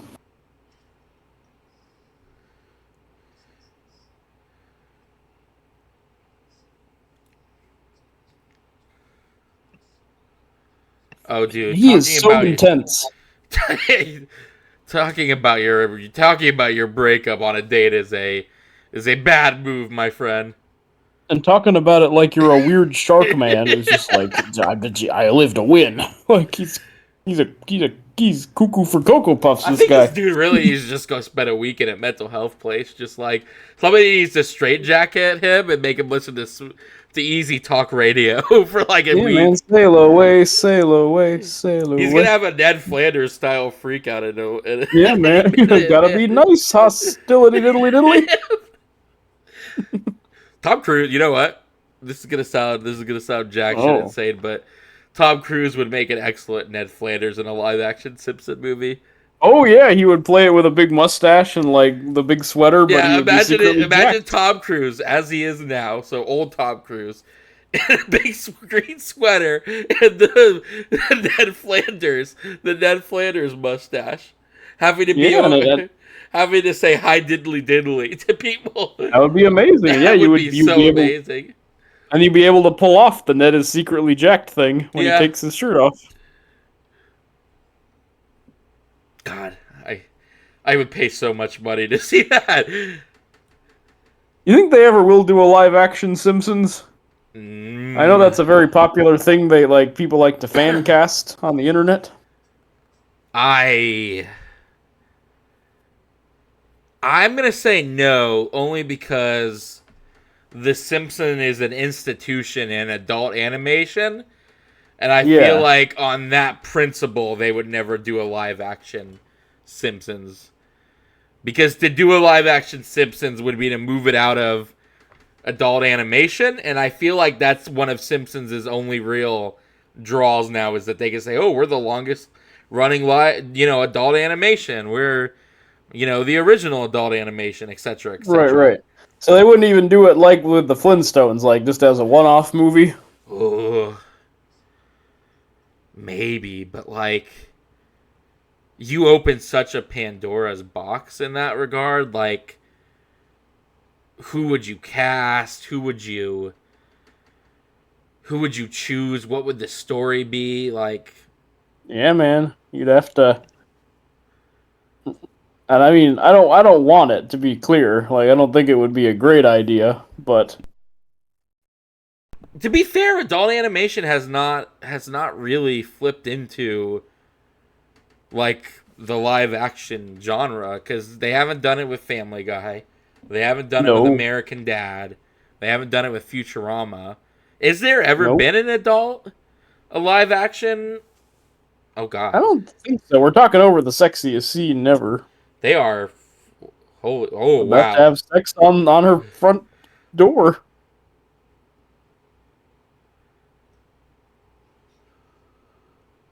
He just snapped her bra. Did he break it? He broke it. He did. He broke it.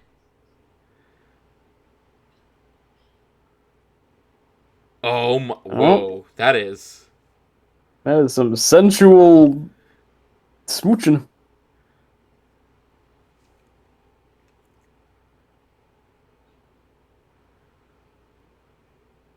How is she? How is this so good when it's? Do you think he's How is doing? this so Do you think good? he's doing stuff to her chest right now? It looks like it. Oh my God! Right in, He's right on the coming up for porch air, so too. yeah, he must have been. Maybe he was even lower. Maybe he was tummy kissing her.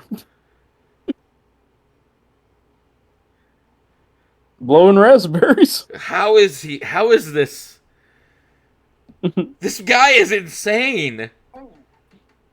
So how you feeling about that scene, Tanner? You're the is it sexy guy. What's your take on It's this so scene? sexy, but there's so many questions.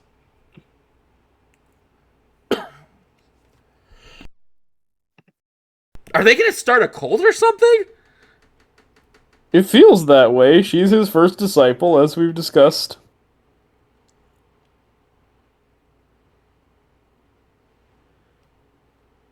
It does feel like Game of Thrones or something, like some weird like or Lady Macbeth, like, I'm your this is a weird like power play sexy times.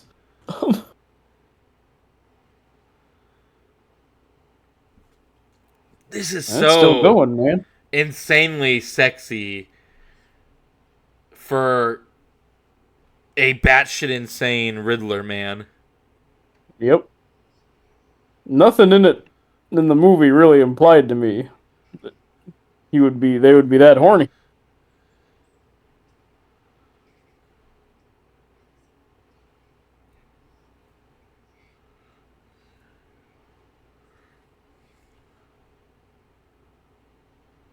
All right.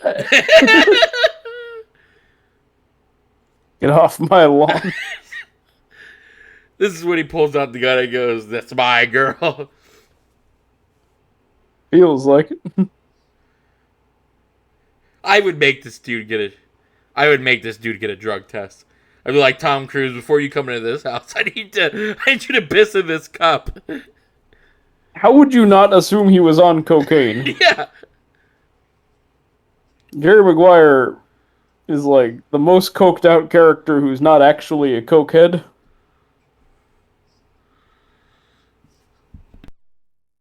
He's giving him a cool jazz tape. To play for the sexy times? I think he's saying, yeah, like this is my sex tape. I mean, my sex mixtape. It's worth saying tape. that I've had to pee for like 30 minutes now, and I just cannot tear myself away from this insanity. You got an hour, man.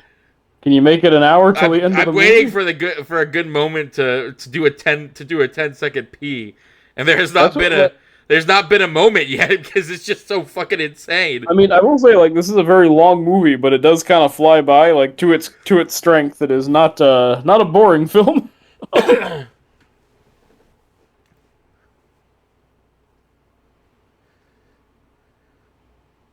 Have you so we've been hyping this episode up, listeners, between us as we got to figure out the secrets of Jerry Maguire, the mysteries of Jerry Maguire.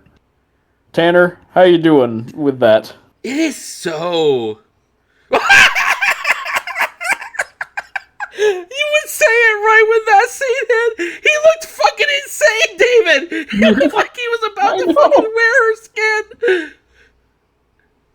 If this was That a werewolf, if this was a werewolf movie, it would make more sense. that was the thumbnail right there. I got to figure out how to get Rosemary Harris into that fucking shot because I can tell you right now, your face is gonna be on that man's body. Just so you know what's gonna happen. That was Okay, cool. the fucking money shot right there. I cannot believe somebody told Tom Cruise, "Hey, look like that when she opens the door." That was so fucking insane. That is like again, American Psycho, an axe. He should be holding an axe in that scene. God, I have had it. Look at her; she's just smoking in the background. Yeah, she's worried about her baby sister. She's gonna get taken for a ride by this jerk. Wow, I that is just kudos to the movie for giving me that scene. That fucking just him opening the door. Who is this dude? Let's see if we can find. Oh no, maybe he's just remembering. Oh, that might be his dad. Remember? Oh, look at this is the sluttiest pair of man's underwear I've seen. Oh yeah, some Tom Cruise man service.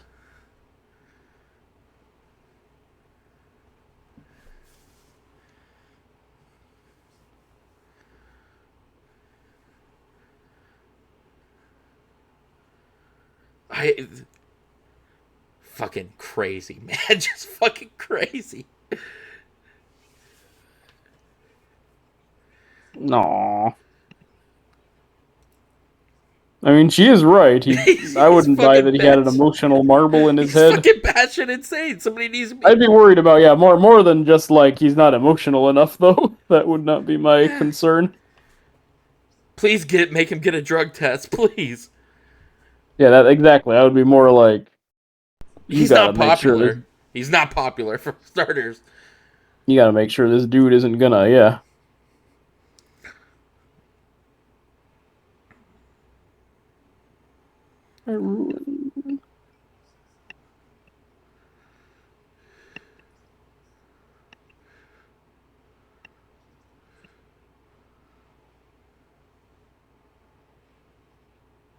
Oh my god. Mm.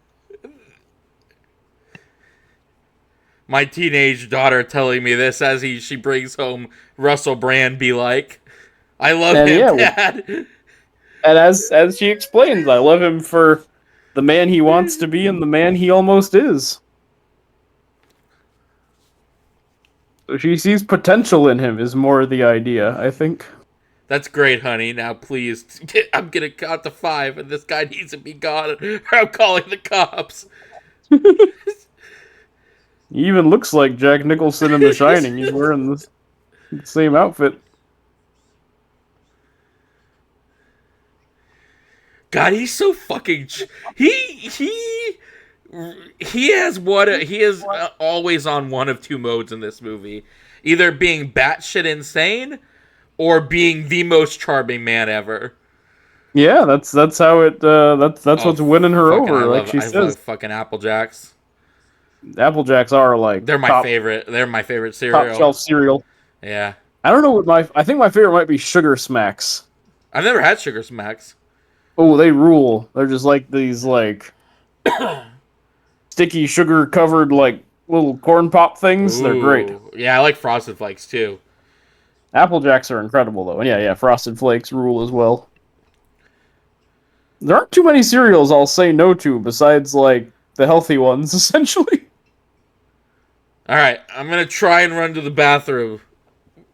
Oh Okay, wait, this is a no. good place too. Okay, yeah. I'm I doing hope. it now. I'm running. I'm running. Go, go, go! All right, all right, audience. Let's hope Tanner doesn't miss anything good. I think he's just gonna be arguing with Cuba Gooding Jr. and Regina King. The line should hold. Hopefully, he doesn't miss when he proposes to Renee Zellweger, because that'll probably make Tanner lose his monkey mind.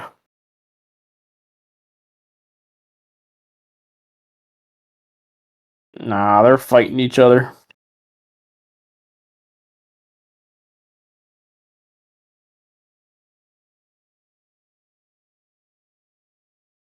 But Renee Zellweger's going to protect her man by yelling at him.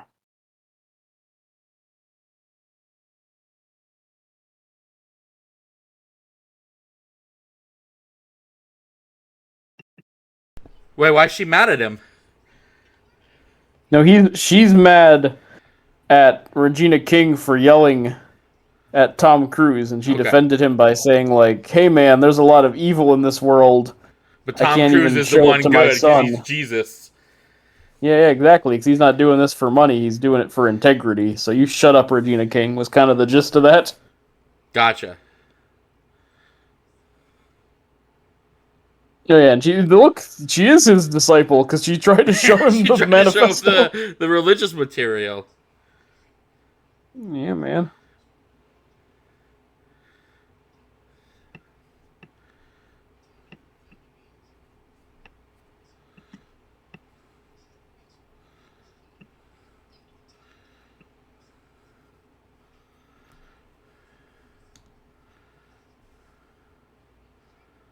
Yeah, she's anti this.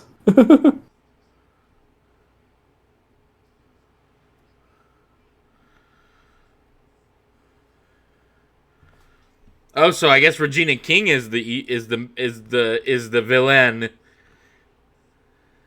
Yeah, or at least she does want him to stay greedy. She's not been converted by the book of Tom Cruise yet. The Book of Tom Cruise. The book of Jerry Maguire. I wonder if there's a JerryMaguire.net with all these theories about I wish the there meaning of it. was.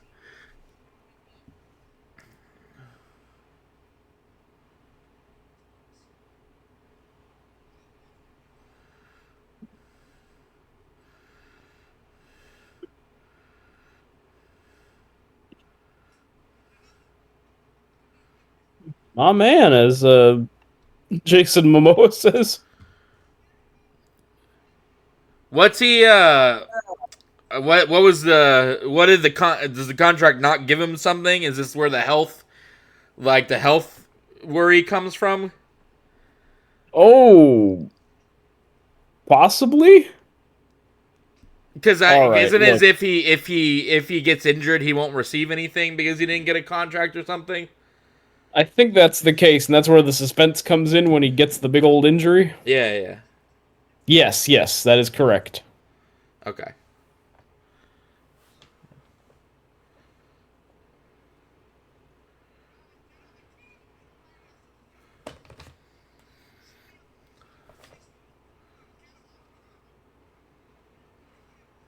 And now he's doing a crazy commercial.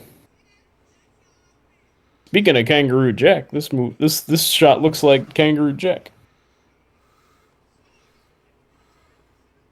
Can I tell you about Kangaroo Jack? Something that was why it'll be an episode in the future. Why? It's produced by Jerry Bruckheimer of Michael Bay fame,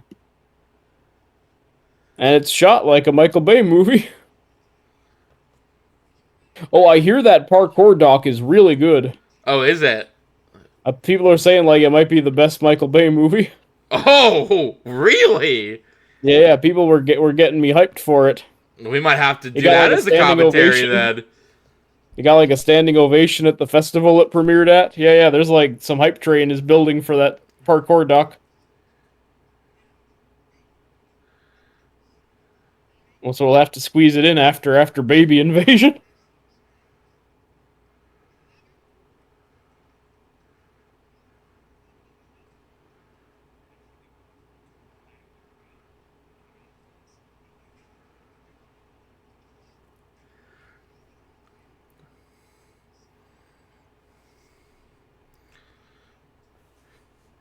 And see, this is the Hollywood part of the movie. Oh, You know what's so fucking crazy about this movie?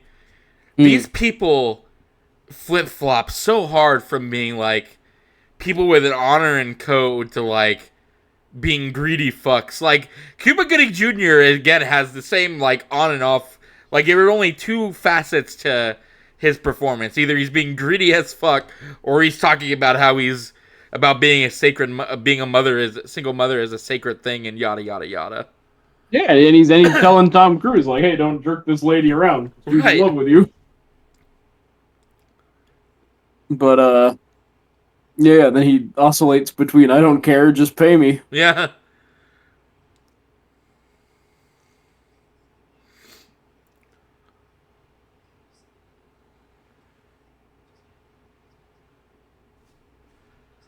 Dude, this guy can't stop talking about jazz for fucking nothing, man. Yeah, it's his gimmick. He loves jazz. Yeah, but like, have another thing, man. I don't know. I just talk about movies. I don't have another thing. You talk about TV shows as well. That's true. That's true. So I have two things. So I'm one up on Jazz Man. You're There's enough to balance. lift me, won't you lift me above the old routine, Jazz Man? And like, you listen to, I mean, there are other genres of movies. Like, you don't just, it'd be like if you were just a horror guy and all you wanted to talk about was horror. That's true. I have a diverse diet of movies. I like all kinds of movies. I like the art ones. I like the superhero ones. I like the action ones and the smoochy ones. I'm confused. Where are they going? Are they like, we're leaving? But weren't they just staying with her sister anyways? I'm I guess they're. confused. Where are they? Why do they have to move? I guess now she has enough money from working with Tom Cruise to No, move out definitely. from the sisters. Oh, and the sisters like, get in the car, get in the car. The sister kind of has it figured out. Like, no, no, no, no, don't let this dude. Okay, so she's moving to San Diego for a more secure job offer with health benefits. So she's Yeah. leaving him for technically. Mm-hmm.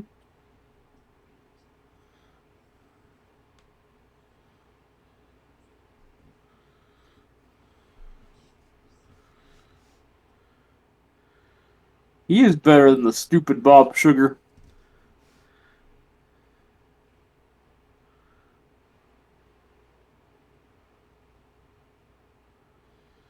So essentially, he's getting dumped and having his one employee quit on him Mm-hmm. in the same move.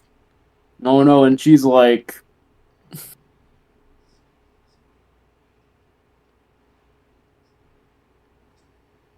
no, Oh, dude, that is. that's kind of low, Tom Cruise. Yeah, Tom Cruise.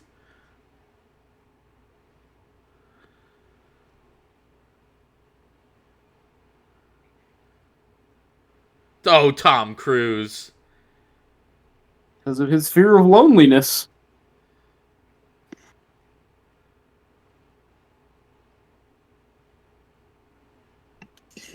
I mean, I think he does generally want to stay with her. But still, low Yeah. move, Tom Cruise. Let's see, you're pro him doing this. I I mean, don't know myself. I could be pitched if you want to sell me on this is beautiful, but I think I we're don't know supposed if to it's. think it I think it's both. I mean, I don't think he did it entirely because. of his fear of being alone. I mean, he looked at the kid and was like, seemed to really torn about losing both of them. So. It's true. No, no. I think he has some genuine feelings for this family.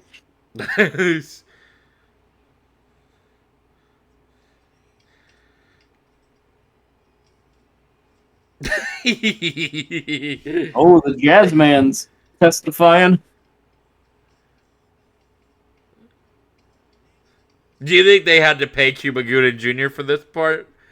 Like, like he was like, I want to sing at the wedding, and they were like, you really don't have to, and he kept insisting that he was gonna sing for them, but then at the end he was like, oh, also I'll need like $2,000 for it as well.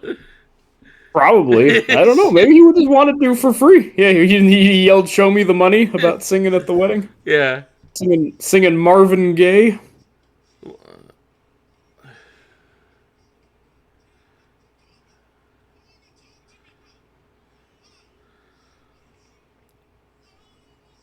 You know who else loves Marvin Gaye? Who? The jazz guy? Baron Zemo. Huh? Oh, did you say Baron Zemo? Yeah. Yeah, he does. There's that part in Falcon and the Winter Soldier where he says that one I'm surprised they didn't get Marvin him Gaye back album. for for Brave New World. It is crazy that he wasn't in that movie. It is. It's one of several crazy things about that movie. Listeners at home, go watch our rant. Yeah, hear Tanner go off on a real rant about how he A hates that 3-hour movie. long rant about that movie is. As a matter of fact. You'll come around on it, Tanner. You'll rewatch it and be Oh. like, I was wrong. This is the best Marvel movie.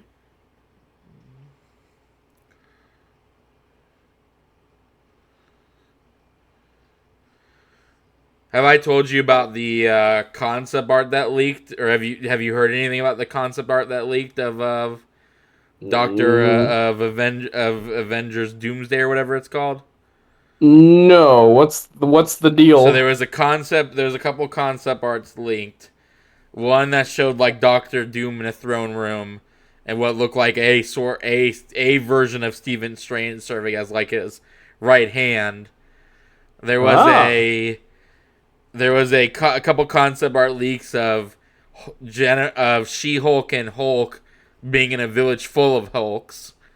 So it seems like there's gonna be some kind of Hulk village, which will all probably be a right. multiverse thing. But the most interesting one was I don't know if you remember, but the last time we saw a Vision, he was White Vision now. Remember, he got rebooted Yes, at the by end of WandaVision, he becomes yeah. White Vision. Well, there was a concept art footage showing him and Peter Quill of all people sitting on a couch together. Okay, that's a So very odd. somehow Sure. somehow I think they're gonna lean heavy on Quill because there was another concept art of him with the Young Avengers. So it was Peter Quill with all the Ah, teenagers. But yeah, I think he's geez, gonna be the one who's gonna that's bring the team. She's called him a loser. hell yeah. But I do like kind of the idea of White Vision and Peter Quill like bopping around. I guess that's something at the very least. It's something, all right. I don't need to see Peter Quill ever again in a movie, man. I gotta Yeah, confess, I mean, his send off in Guardians 3 was pretty damn good. I yeah. don't know. But I don't think I don't think Chris Pratt is done making those being that character. Like as much as I Well, agree no, with 'cause you, I feel like well, yeah, 'cause he the electric state didn't catapult him to new levels of superstardom. that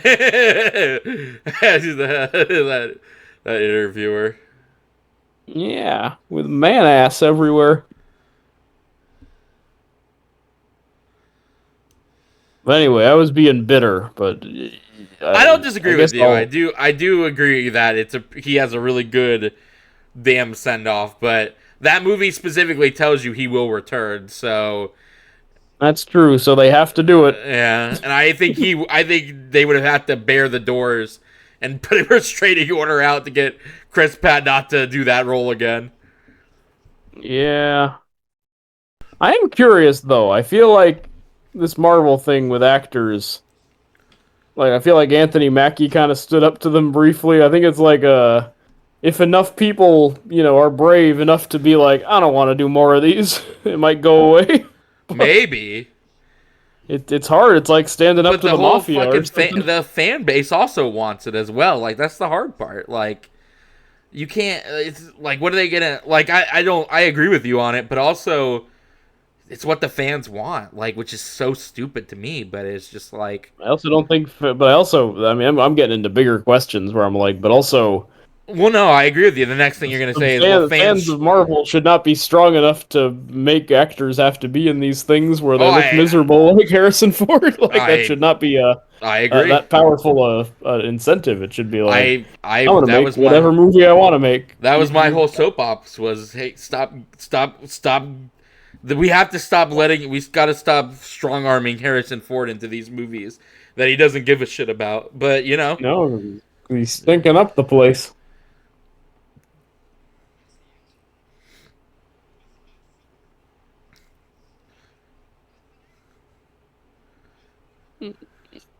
Look, there's a scene in the Disney movie Dinosaur where the Tyrannosaurus is coming at him, and he goes, "No, stand together on our own. He'll pick us off." That should be every actor in Hollywood to the MCU as the T-Rex, is what I'm getting at.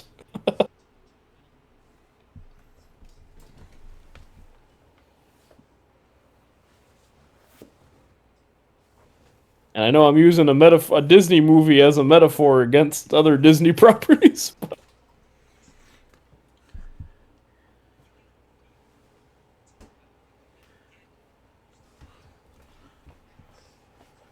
Yeah.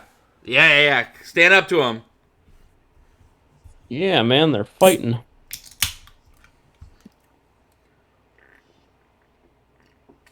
He's so sick of his bad attitude.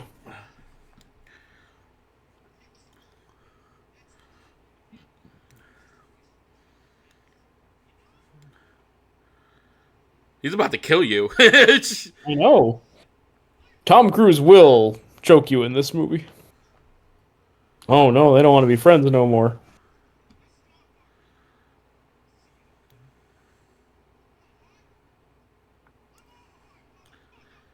No, you're not though. Like the all of you people are horrible until you like have something to say. Pretty much, yeah. He's just like, hey man, I'm greedy and don't want to work for this. But then he's like, don't you dare tell me I'm not an integrity man. Yeah. Listeners at home, I am stone dead sober, but this movie does make me feel drunk. I was about to say. I was about to ask if this was if you had tall glass of watered it. No, no, no, no, no. Might be a pleasant movie to see watered out. It's all montages. It's all like sunny, California stuff. Mercedes Zellweger's looking weird. Just in that shot. She's very pretty.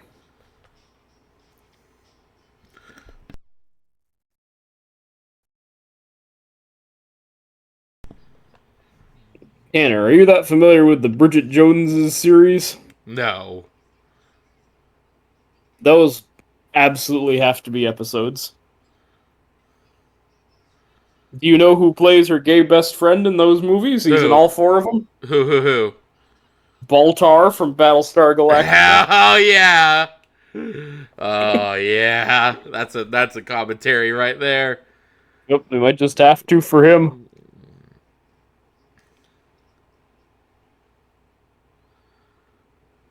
Damn, they are really into it. They're really into each other.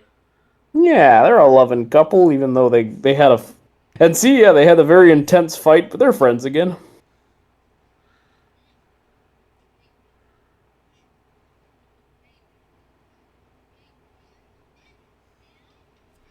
Baby. She's having a baby. You mean she's having a baby right now? I better go. Yeah. That's a Gone in 60 Seconds. Oh, we gotta watch it. Future episode. That's one of my favorite movies, man. With the Nicolas Cage. Yeah. Have you ever seen it? No, you keep telling me to, and I keep saying like, that might have to move up to the top of the stack then, because I think I've owed you it for a while. I think we've done a couple of like, I'll watch this if I watch Gone in 60 Seconds, and then I never uphold my end of the bargain. that might have to be I might have to ransom that then as our next commentary. I think you'd have a blast with it. It's very overdue, is what I'm It's saying. such an it's an ensemble movie, and it's also got some really good Cage in it. And Angelina Jolie, yeah. Ooh, even better, the statuesque lady herself. Yep.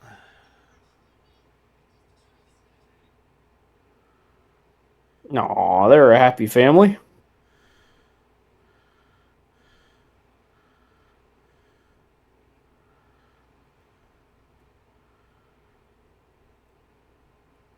Kind of wacky that they're like married. Yeah, well, in that it's kind of just like, okay, well, let's just continue with our lives. Yeah, let's do what we were doing anyway. Which I guess does mean you're in a perfect marriage.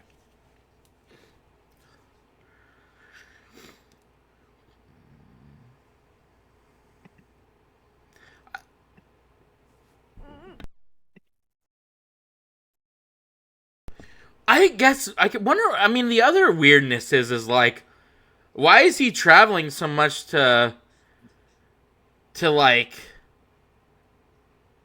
be with this guy? Like, do agents typically travel with their sports person this much?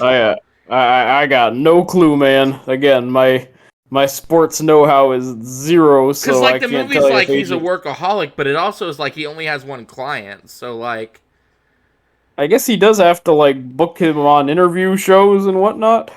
maybe, but that just seems like really excessive. Mm-hmm.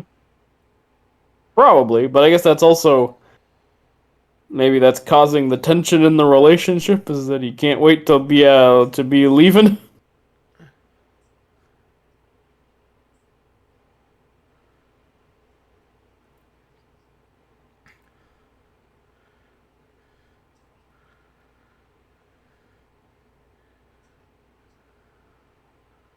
Wait,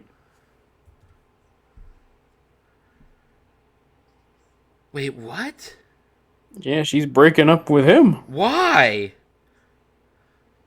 because he doesn't really love her. But he was just we just watched him doing good with the kid. No, that's what's making her worry is that the other shoe is gonna drop, and then it'll hurt even more for that poor kid.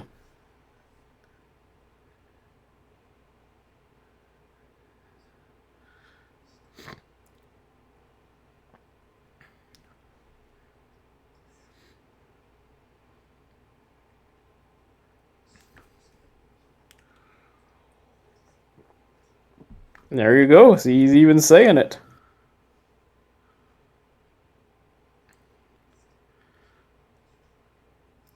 This is so fucking weird.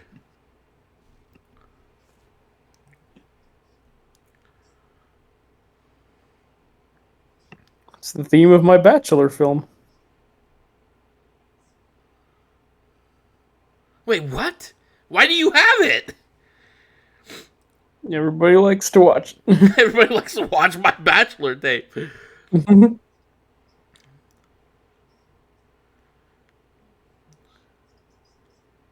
Yeah, so what she's saying is she thinks, yeah, it's This her still need to seems make the stupid best to of me. things. Like,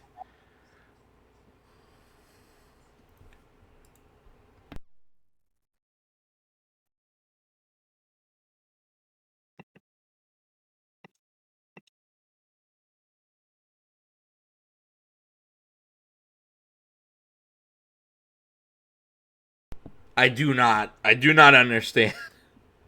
You don't understand this I kind of breakup? understand, but like at the same time, like things seem to be going well. The only thing was is that he was traveling a lot, which she kind of would have to have known about because he's only got one client. So But I guess so. Well, I guess, but you were just confused a few minutes ago, being like, does he really have to travel so much? So maybe he doesn't. I don't know. maybe, but Maybe this is it just seems like a atypical. really weird, like, hey, we have to break up now kind of thing. Oh, I mean, it is definitely that. Like, it's not a.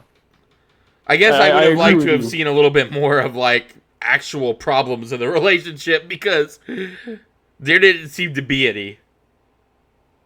Except that just vague. I mean, I guess she just felt his emptiness or something, you know? But Which, was hey, he if you empty? look at Because the Gary. minute he was there, he was engaging with the kid and shit. But I guess she sensed that it's not there. Sure? Question Like mark? Invasion of the Body Snatchers, where they say, look, he knows everything and says everything right, but there's just no feeling behind it. She senses that he's a sociopath, which of course he is. He's Yeah, I Jerry mean, I guess Maguire. I guess on that basis, I understand. She wants to get away from him before he murders people. Yeah, exactly. And the fact that he's very handsome blinded her to his murderousness. Who the fuck are you? Why do you Might keep be, showing up in this movie? might be his dad.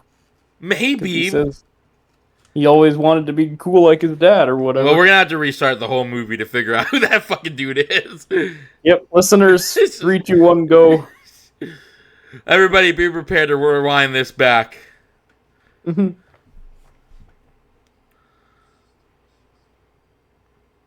Dude, clearly... Whoa, what's going on with that fish? What's wrong with the fish? Oh no! Wait, that fish looked like it had cancer or something. You mean like the big cheeks? Was it cheeks or was it like eye? Dude is Oh, it had crying over the kid. Clearly he's invested in this. Why are we No, breaking up with Tanner, he him? can't. He's not. He's just not committed. Did you see that redhead that was glaring at him as he passed by? Yes, I did.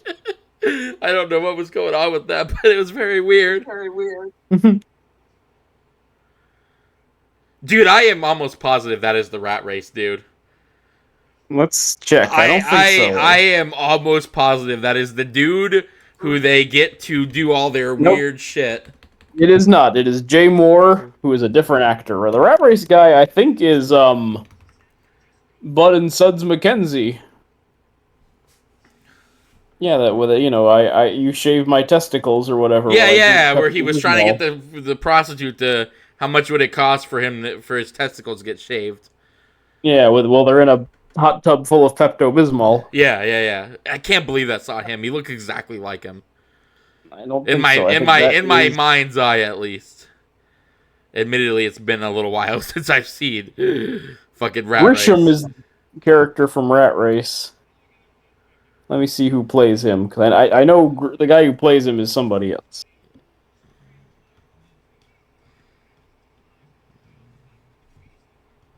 I was right. It's Dave Thomas, who is Bob and Doug McKenzie with Rick Moranis. That is the guy from Rat Race. Okay. Who's also Rex Banner, the beer baron, in that Simpsons episode with the Prohibition. You're out there somewhere, beer baron. I'll find you. No, you won't. Yes, I will.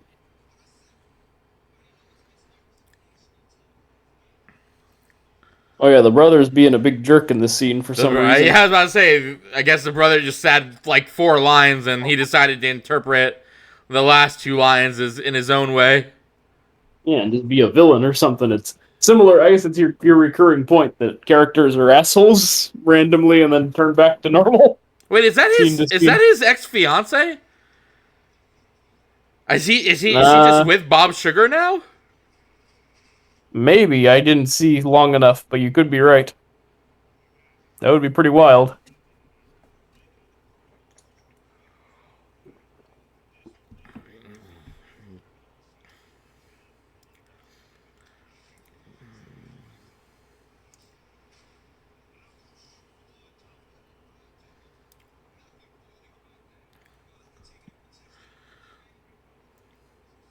Regina King is gonna kill you.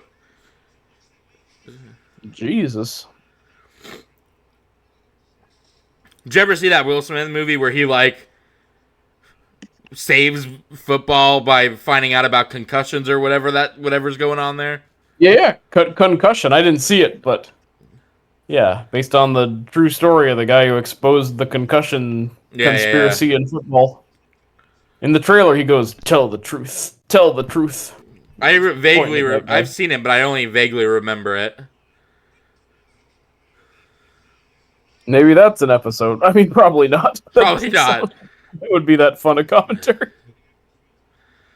We'll put it low on the list. We do eventually have to do a commentary on every movie that was ever made. So we'll get to it eventually. I don't even. What would be our quintessential Will Smith movie? It'd probably just be Men in Black. Yeah, probably. Just to complement the cartoon show. Yeah. I can't think of another Will Smith movie. Well, I guess Ali, if we ever do. Oh our yeah, no, marathon, that's gonna be it because we got to do the Man-mathon. Yeah, so we'll get to old Muhammad Ali. Oh God, I never understood the appeal of football, man. No, even for sports, I don't. I mean, you mean playing it or watching it or all of it?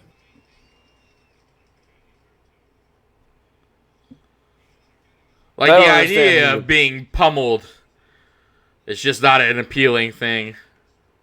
You're a modern gladiator, and being a gladiator is not very appealing to me either. I gotta say. Nope, he got his injury. I was just thinking about it in terms of watching it, where Yeah. and I honestly, yeah, I prefer. It's weird because soccer has a reputation for being boring, and I'm always kind of like, as a non-sports guy, that's one of the ones I like more because they're running around a lot on the No, field. yeah. See, well, I come from my dad both coached and played soccer, so like for me, Mm. it was always the more appealing sport based on that. But like even so, you like you just said, at least it's a lot of running around, and the costumes are a little. Oh shit! Get him, Regina Kid! Get him! Yeah, she's sick of his, nasty mouth. I'd kill him. Murder him. But yeah, like football, what bothers me when I try to watch football, like at a Super Bowl party or whatever, is like they stop it every 10 seconds to like flip coins and stuff. I Yeah, don't know. yeah. No, no, no. I agree with you. It's very It's like start and stop. slowly advancing a line. Exactly, yeah. But and I don't find that as fun as like, Watching somebody like try and get to a basketball or goal. Yeah. whatever, yeah. Where there's more active excitement for me. And I guess I feel the same way about baseball, but baseball, at least, it kind of makes sense to me as like a hypnotic ASMR kind of thing. Yeah, yeah. Right, right. Because the whole point of baseball, from what I've gathered, is you're sitting in the benches drinking, and Right, taking it right. easy.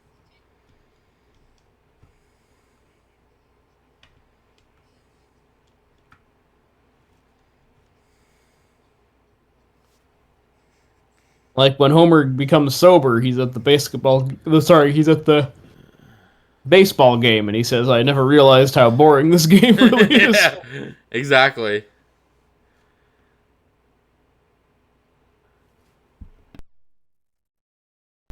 Oh shit, he's gonna rise. On the third day, he rose again. Oh, like Jesus. Yeah, it's Yeah, like Jesus. I was thinking more the fire rises. Yours is a little bit better. They expect one of us in the wreckage, brother.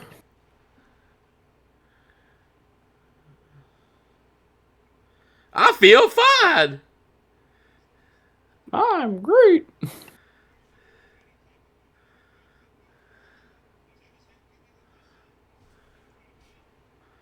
Is he gonna do it? I'm Wait, because just of a the small money, town guy living in a lonely world. took the midnight train going I'm waiting to anywhere. see what inspirational music they choose. I don't know. Maybe they'll play Marvin Gaye because he sang it at the wedding. Remember when they got married? Yeah, that happened in this movie. That is a thing that happened. Pretty wacky.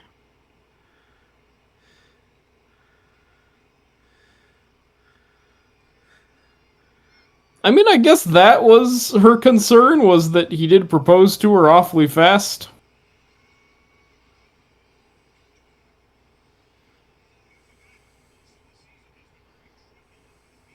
Would their breakup have made more or less sense if they hadn't been married in this movie? Well, the marriage is to prevent them from breaking up the first time. They break up That's right. anyways.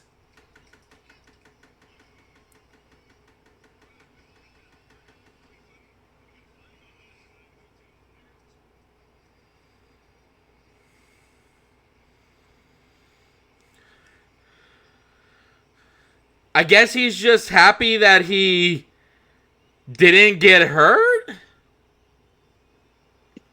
I think because of the thing we were talking about earlier, where he's, not going to make money if he sustains an injury or something. Like that contract fight they were having. Yeah, it's not just that he's Wait, not harmed. wait, what? What are you? You're still just trying to figure. There's too much crazy shit going on, and none of it makes Well, it sense. doesn't make a fucking lick of sense either. This is I like guess because he didn't get hurt and it's like a miracle. Now he's super popular. yes, and he yeah. Now he's beloved because he survived a very scary close call. Look, they're hugging it out. They're both crying. They're buddies again. I don't think they ever stopped being buddies because they fought, but then they were at the dinner together. This is the next scene when she had the baby. What are you talking about? That's pretty good. Dude, this movie is just A so little my crazy. puzzle piece analogy has not has is now I 100% back that. Yeah, that you called it with that analogy.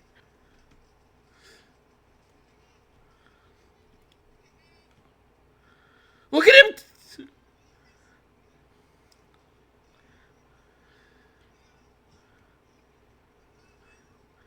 He looks very sinister, that Tom Cruise.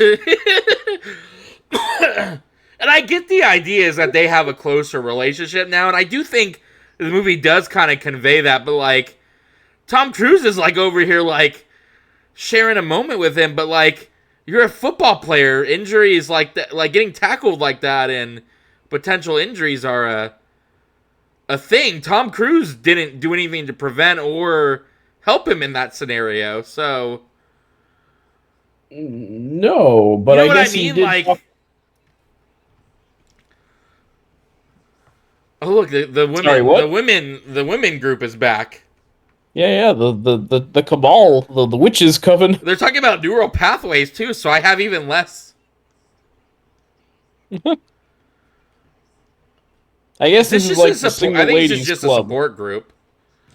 Yeah, it's like the single women club that Renee Zellweger was no longer a part of because she had Tom Cruise, but now she's got to be back.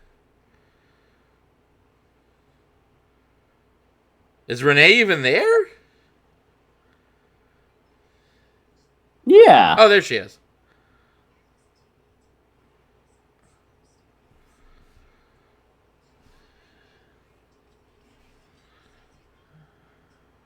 Mm.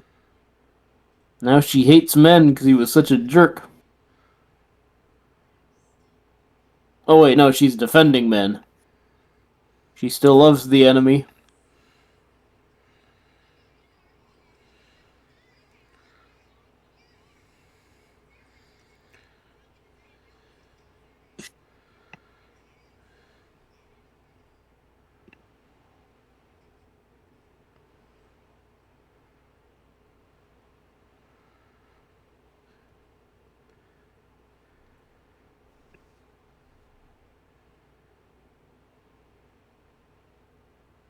Here's another classic line.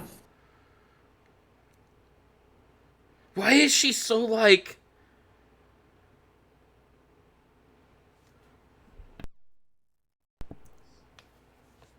Dude, my biggest fear having to be emotionally and heartfelt in front of a group of people. Yeah, man. I once saw a movie where somebody proposed in like a crowded restaurant and got turned down, and this I was like maybe 10 or 11 when I saw this Oh, movie. that's Tanner's origin And story. I've told my significant other several times like I will never propose to you in public because even if I am sure it's a good thing, the idea of doing that in a room full of people and facing possible rejection is just too terrifying for me. Like Yeah, I'm with you on that. I also just wouldn't do it because like I don't know, doesn't seem right to me. I would not want to propose to somebody in public. I would want to do it alone on a swan boat or oh, you something. complete me. There it is. Show me the money, you complete me, and I think you also get you had me at a hello. Sorry, I shouldn't have spoiled that.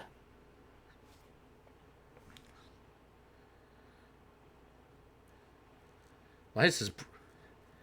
This collection of women all are very typecasted. There was punk woman, there was British woman.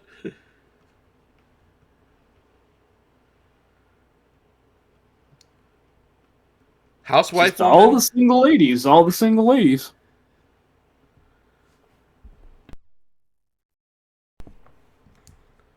He looks so fucking insane.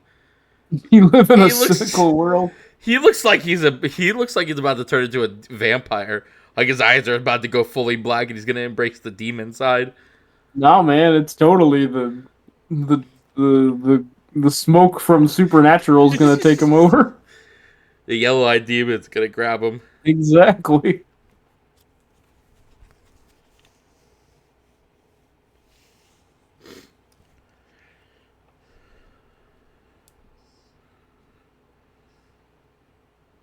There it is. There it is. Have you ever heard Patton Oswalt's stand-up bit about this movie? No. I'll send it You'll to have you to send after. it to me now. Or we'll do it as a bonus episode. No, no, that would be lame, but it is extremely funny, the story he tells. Oh, it's a That talking very group. line. Hmm? It's a talking group. Yeah. That's what they are, a talking group, those women.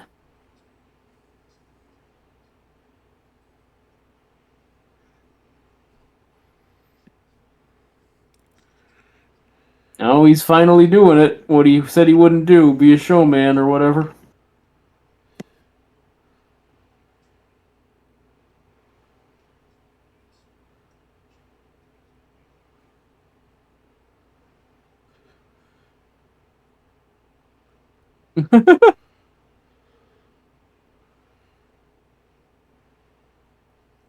Is sports interviews like this? I haven't seen enough of him, but I guess that it's a callback to how earlier he was making fun of the guy for crying on the TV. Now he's knows to play the game to get all emotional. Which is also funny because a few years later, Tom Cruise famously had a similar interview where he went a little caca cuckoo, if you remember.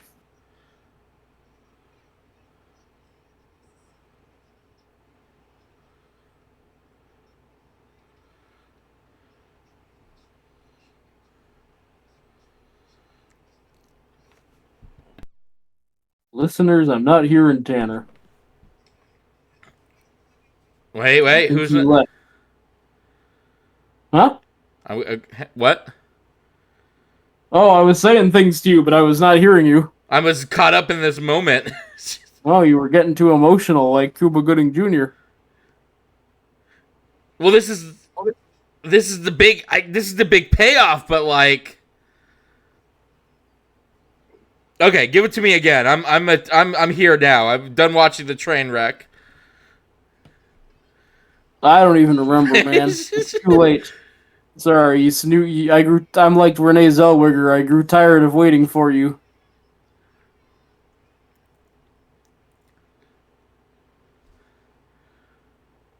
Whoa, future baseball player, Jerry Maguire 2. Where's my Jerry Maguire 2? Oh yeah, where he's helping his his stepson become a pitch Yeah, it's star. a father-son movie. That would work.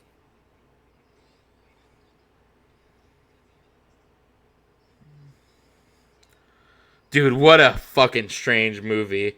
I have thoughts as we close out on the happy couple.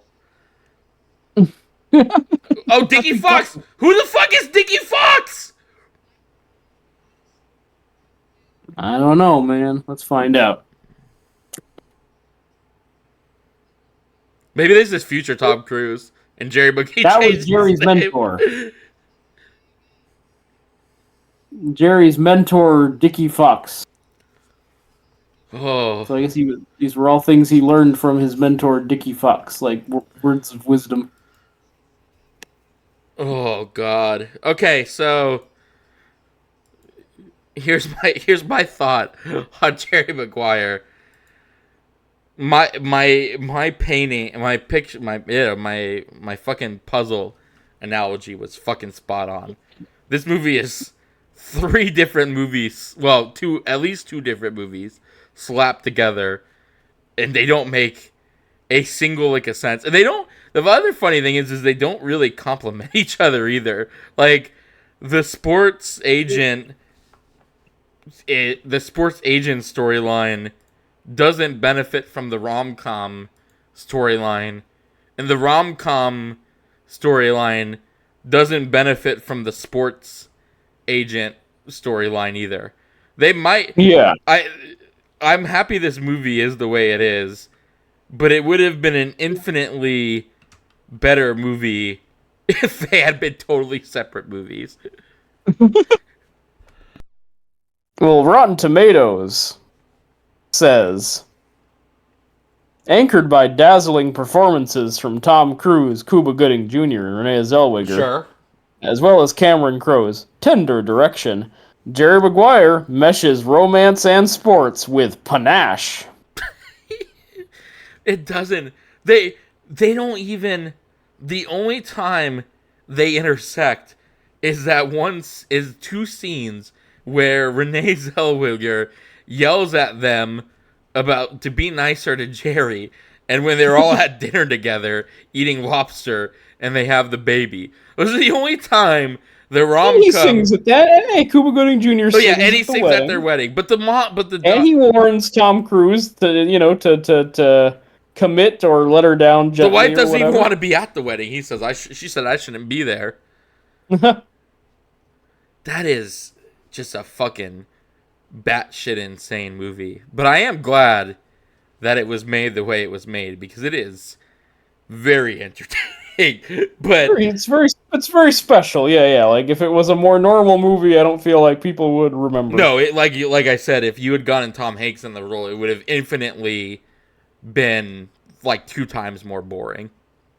Very much. Yeah.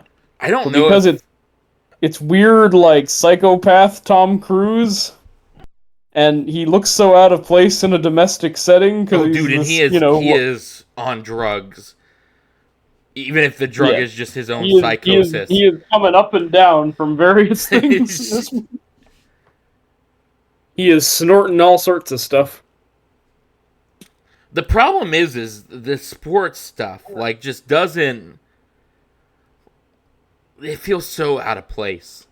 Like, because all it really amounts to is Tom Cruise having to deal with a prima donna while also running around the country doing stuff, but they never explain the stuff you never actually see him doing this job, which is, I guess, kind of the problem with the sports part of this movie, is because you never get the sense of what good old Jerry Maguire brings to the table or what he's given to the partnership or like any of that, because like the movie is only concerned about like showing his relationship to Cuba Gooding Jr., but it's just mostly them yelling at each other, so it doesn't really like it's a very strange movie. Very just I'll be thinking about it for the next like at least 24 hours trying to figure out like what was what and who was where and all of that stuff, because like you'll have to rewatch it.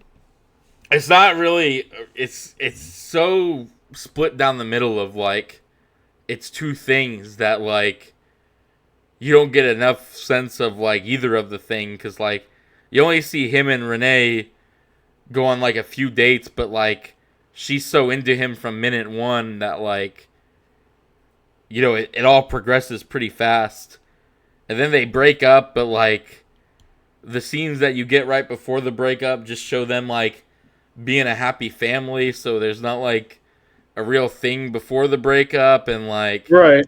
it's just very except that she's as she said, she's afraid that she settled for him because she didn't want to be alone, and she's afraid that he only said yes to marrying her because he didn't want to hurt her. But she's so in love with him from like minute one. She literally sees him on a plane and starts crawling to him. Yeah, man. It's Like again, like the Jesus thing, so she can kiss his feet. like it just doesn't. She's so like in love with him that it's so weird that she would be like, "Oh, maybe we made a mistake and like I got to get out before I get hurt more," because like from everything she does and every interaction she has, this is like everything she's ever wanted, and like how could she say no to him? You know what I mean? Like it would Yeah. have made more sense if he had broken up with her, except not really because it was made clear from that fucking batshit insane Bachelor tape that he would never be alone. But like I could see it more coming from him, being like, oh, If he does I dump gotta, that, he does dump his lady friend there. yeah, well, He yeah, punches him. because she's heartless, according to him. I Yeah, do love but that. it also proves that tape wrong that Yeah, he can break up with people. Like, though I guess he left her because he knew he had Renee Zellweger waiting in the wings. maybe, but like, I don't know. That would imply that Tom Cruise had a plan, and I don't think. I think for 90% of that movie, or 95% of that movie, Tom Cruise is just riding high on his own manifesto fumes. He's just smoking. He's just rolling it up in the background and smoking it in between takes. Probably. God, such a such a good movie, but also such a fucking weird movie. Like him Craziest dancing movie. at Yeah. the end, and like them like I almost thought Tom Cruise was gonna run out onto the field and they were gonna hug each other and like dance and jump up and down, and like the It way it was feels that way going, 'cause like he's running down the street and it kind of looks like a freaking film noir because yeah. it's the shadowy like alley that he's running through. Oh man, that was a delight in the weirdest of ways. I get the appeal though, like the There is chemistry, something the that's like the chemistry. magic of Cameron Crowe, even though it didn't last long because after Elizabethtown, he never really bounced back because that movie is also fucking weird. Do you know Elizabethtown with No, Orlando Bloom and Kirsten Dunst? what's Elizabethtown about? He is Orlando Bloom is I think it's also like some industry job that he gets like fired from, and he's about to kill himself, but then he learns his dad's died and he has to go back to his small town for the funeral, so he's like, all right, I'll postpone my suicide. He's like still planning to do it.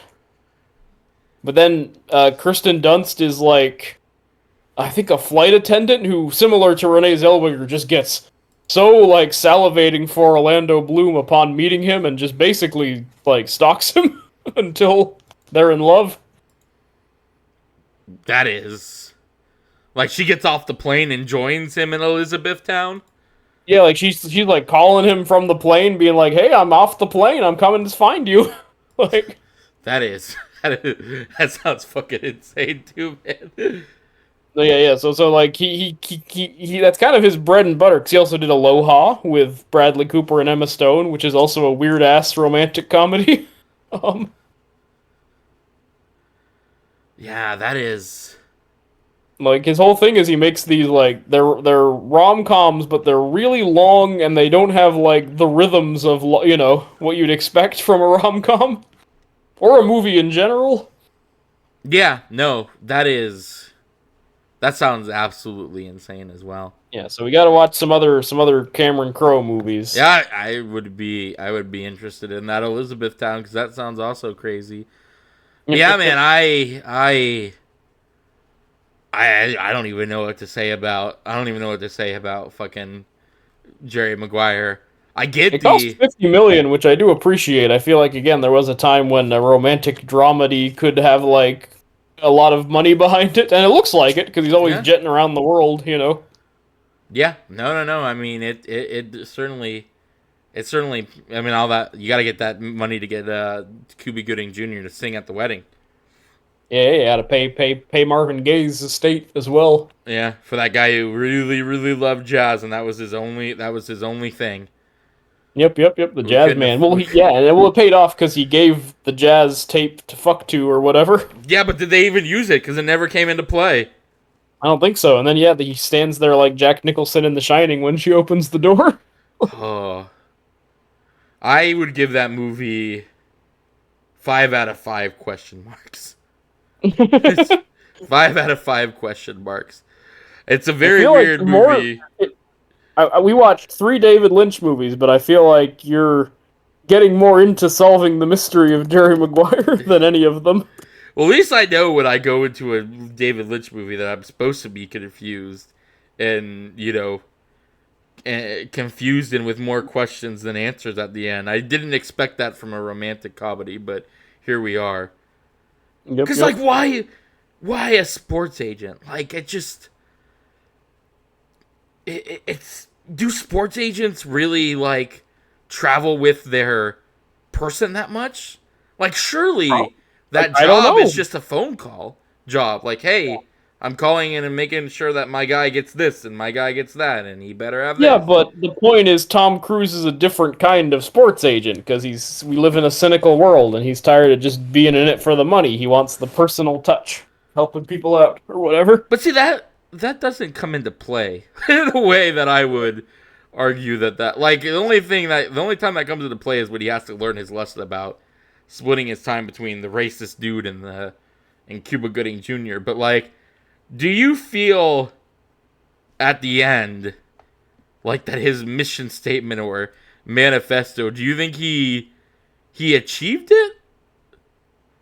Um, I guess so because he stuck with one client through the thick and thin.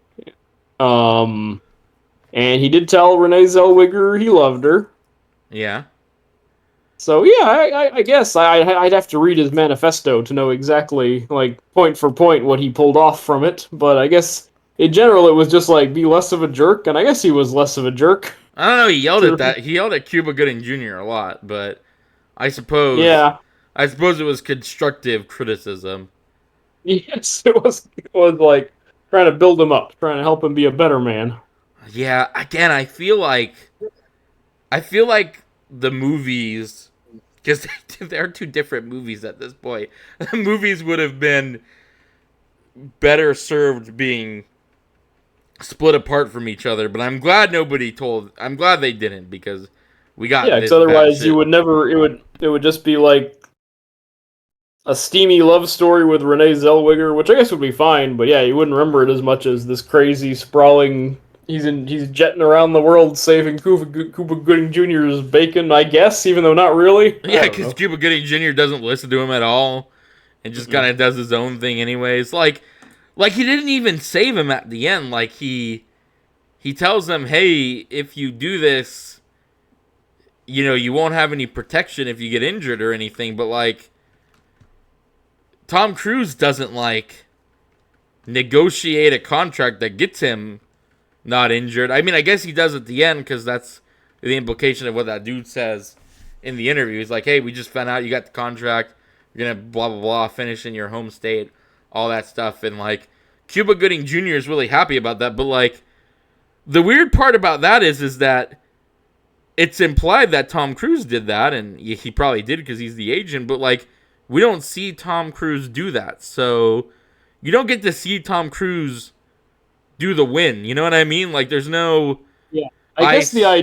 I guess the idea is because we see him hang out more and more with Cuba Gooding Jr. and fly around to be with him all the time, and you don't see him do the business. That's actually what it doesn't seem to our cynical eyes that he's doing any good business dealing.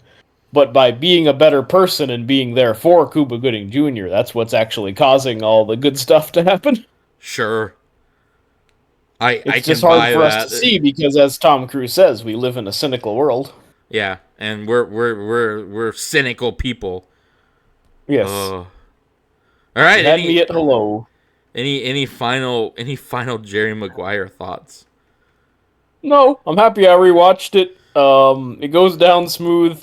I am with you though. It is batshit crazy. It doesn't make a lot of sense. No, it is. It is a movie that is 90% riding on like the fact that Tom Cruise is either playing a batshit insane dude or having crazy chemistry with Renee Zellweger. And I guess to make a point, it is amazingly character crafted. Like the sister and her are really good. The kid's that's really one of the better. good.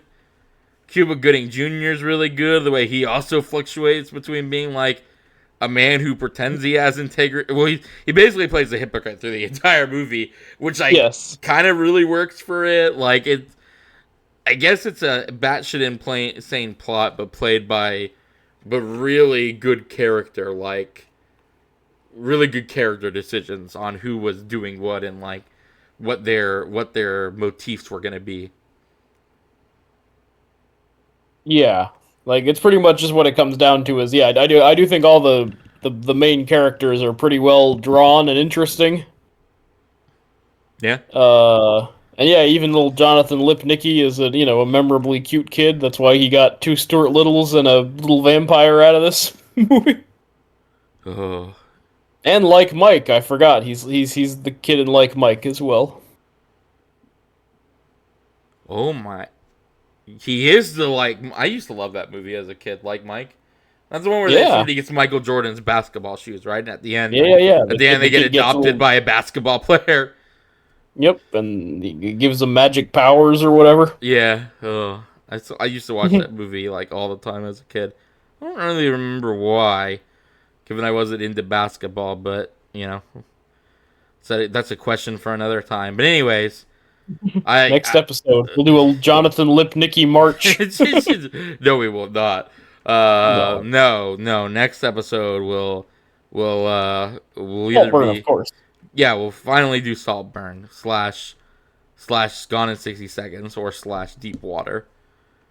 I mean, Gone in 60 Seconds, I Deep Water as well, but I have no problem with kicking Gone in 60 Seconds to the top of the queue. Yeah, I forgot you owe me for it, so haha. Yeah, so we need to do it. But either way, I'm glad we Jerry Maguire. This was a delight. Dude, See, it puts a smile on your face, like any good rom-com should. Even though it's a smile because you've lost your mind more than anything, because you're. This is definitely a movie that I would have to watch again, like under some kind of influence, because I feel like it would be even greater and even more hilarious. Tom Cruise would be like staring through your soul with his big evil grin. That's those shots, man, of him and that fucking frosted glass in the freezer. It just there are so many weird moments in this movie that like just are on a whole other level. The fact that he plays with her boobs on a porch. Apparently, look, he snaps off her bra, and then he's making a lot of motion, but we don't see what's happening because we're just seeing her back. But presumably, yeah, he goes to town. But God, that is just all right. I'm gonna be up late at night with my eyes wide open thinking about Jerry Maguire, but for now, he's haunted by Jerry Maguire. I'm gonna try to go to sleep and just see Tom Cruise's maniacal grin in my sleep. Yeah, and man. Thrusting a fire poker at me, talking about how he's Jerry Maguire. Oh, all right. Stealing your fish in the night. Yeah, stealing. Oh, I wonder if we never got to see the ending to the fish. I guess they're just happy in the little kid's room. That's their fate. Hopefully they're just happy in the little kid's room. But anyways, it was a delight as always. Good friend of the channel, David. No, definitely. We will see you guys in the next. We will see you in the next one. For now, if you're working a corporate world and you get a bolt of inspiration and you want to write a manifesto, if this movie's taught you anything, you should follow that dream. Definitely, you should quit dramatically, steal the fish. Yeah, steal the fish. Ask if anybody can join you, and if a girl says yes, or a guy, he or she just might be your future husband and or wife. They might complete you, as they say. All right. Good night, America. and anybody else out there in the world. Good night, America. Show me the money. You Show know, me the money.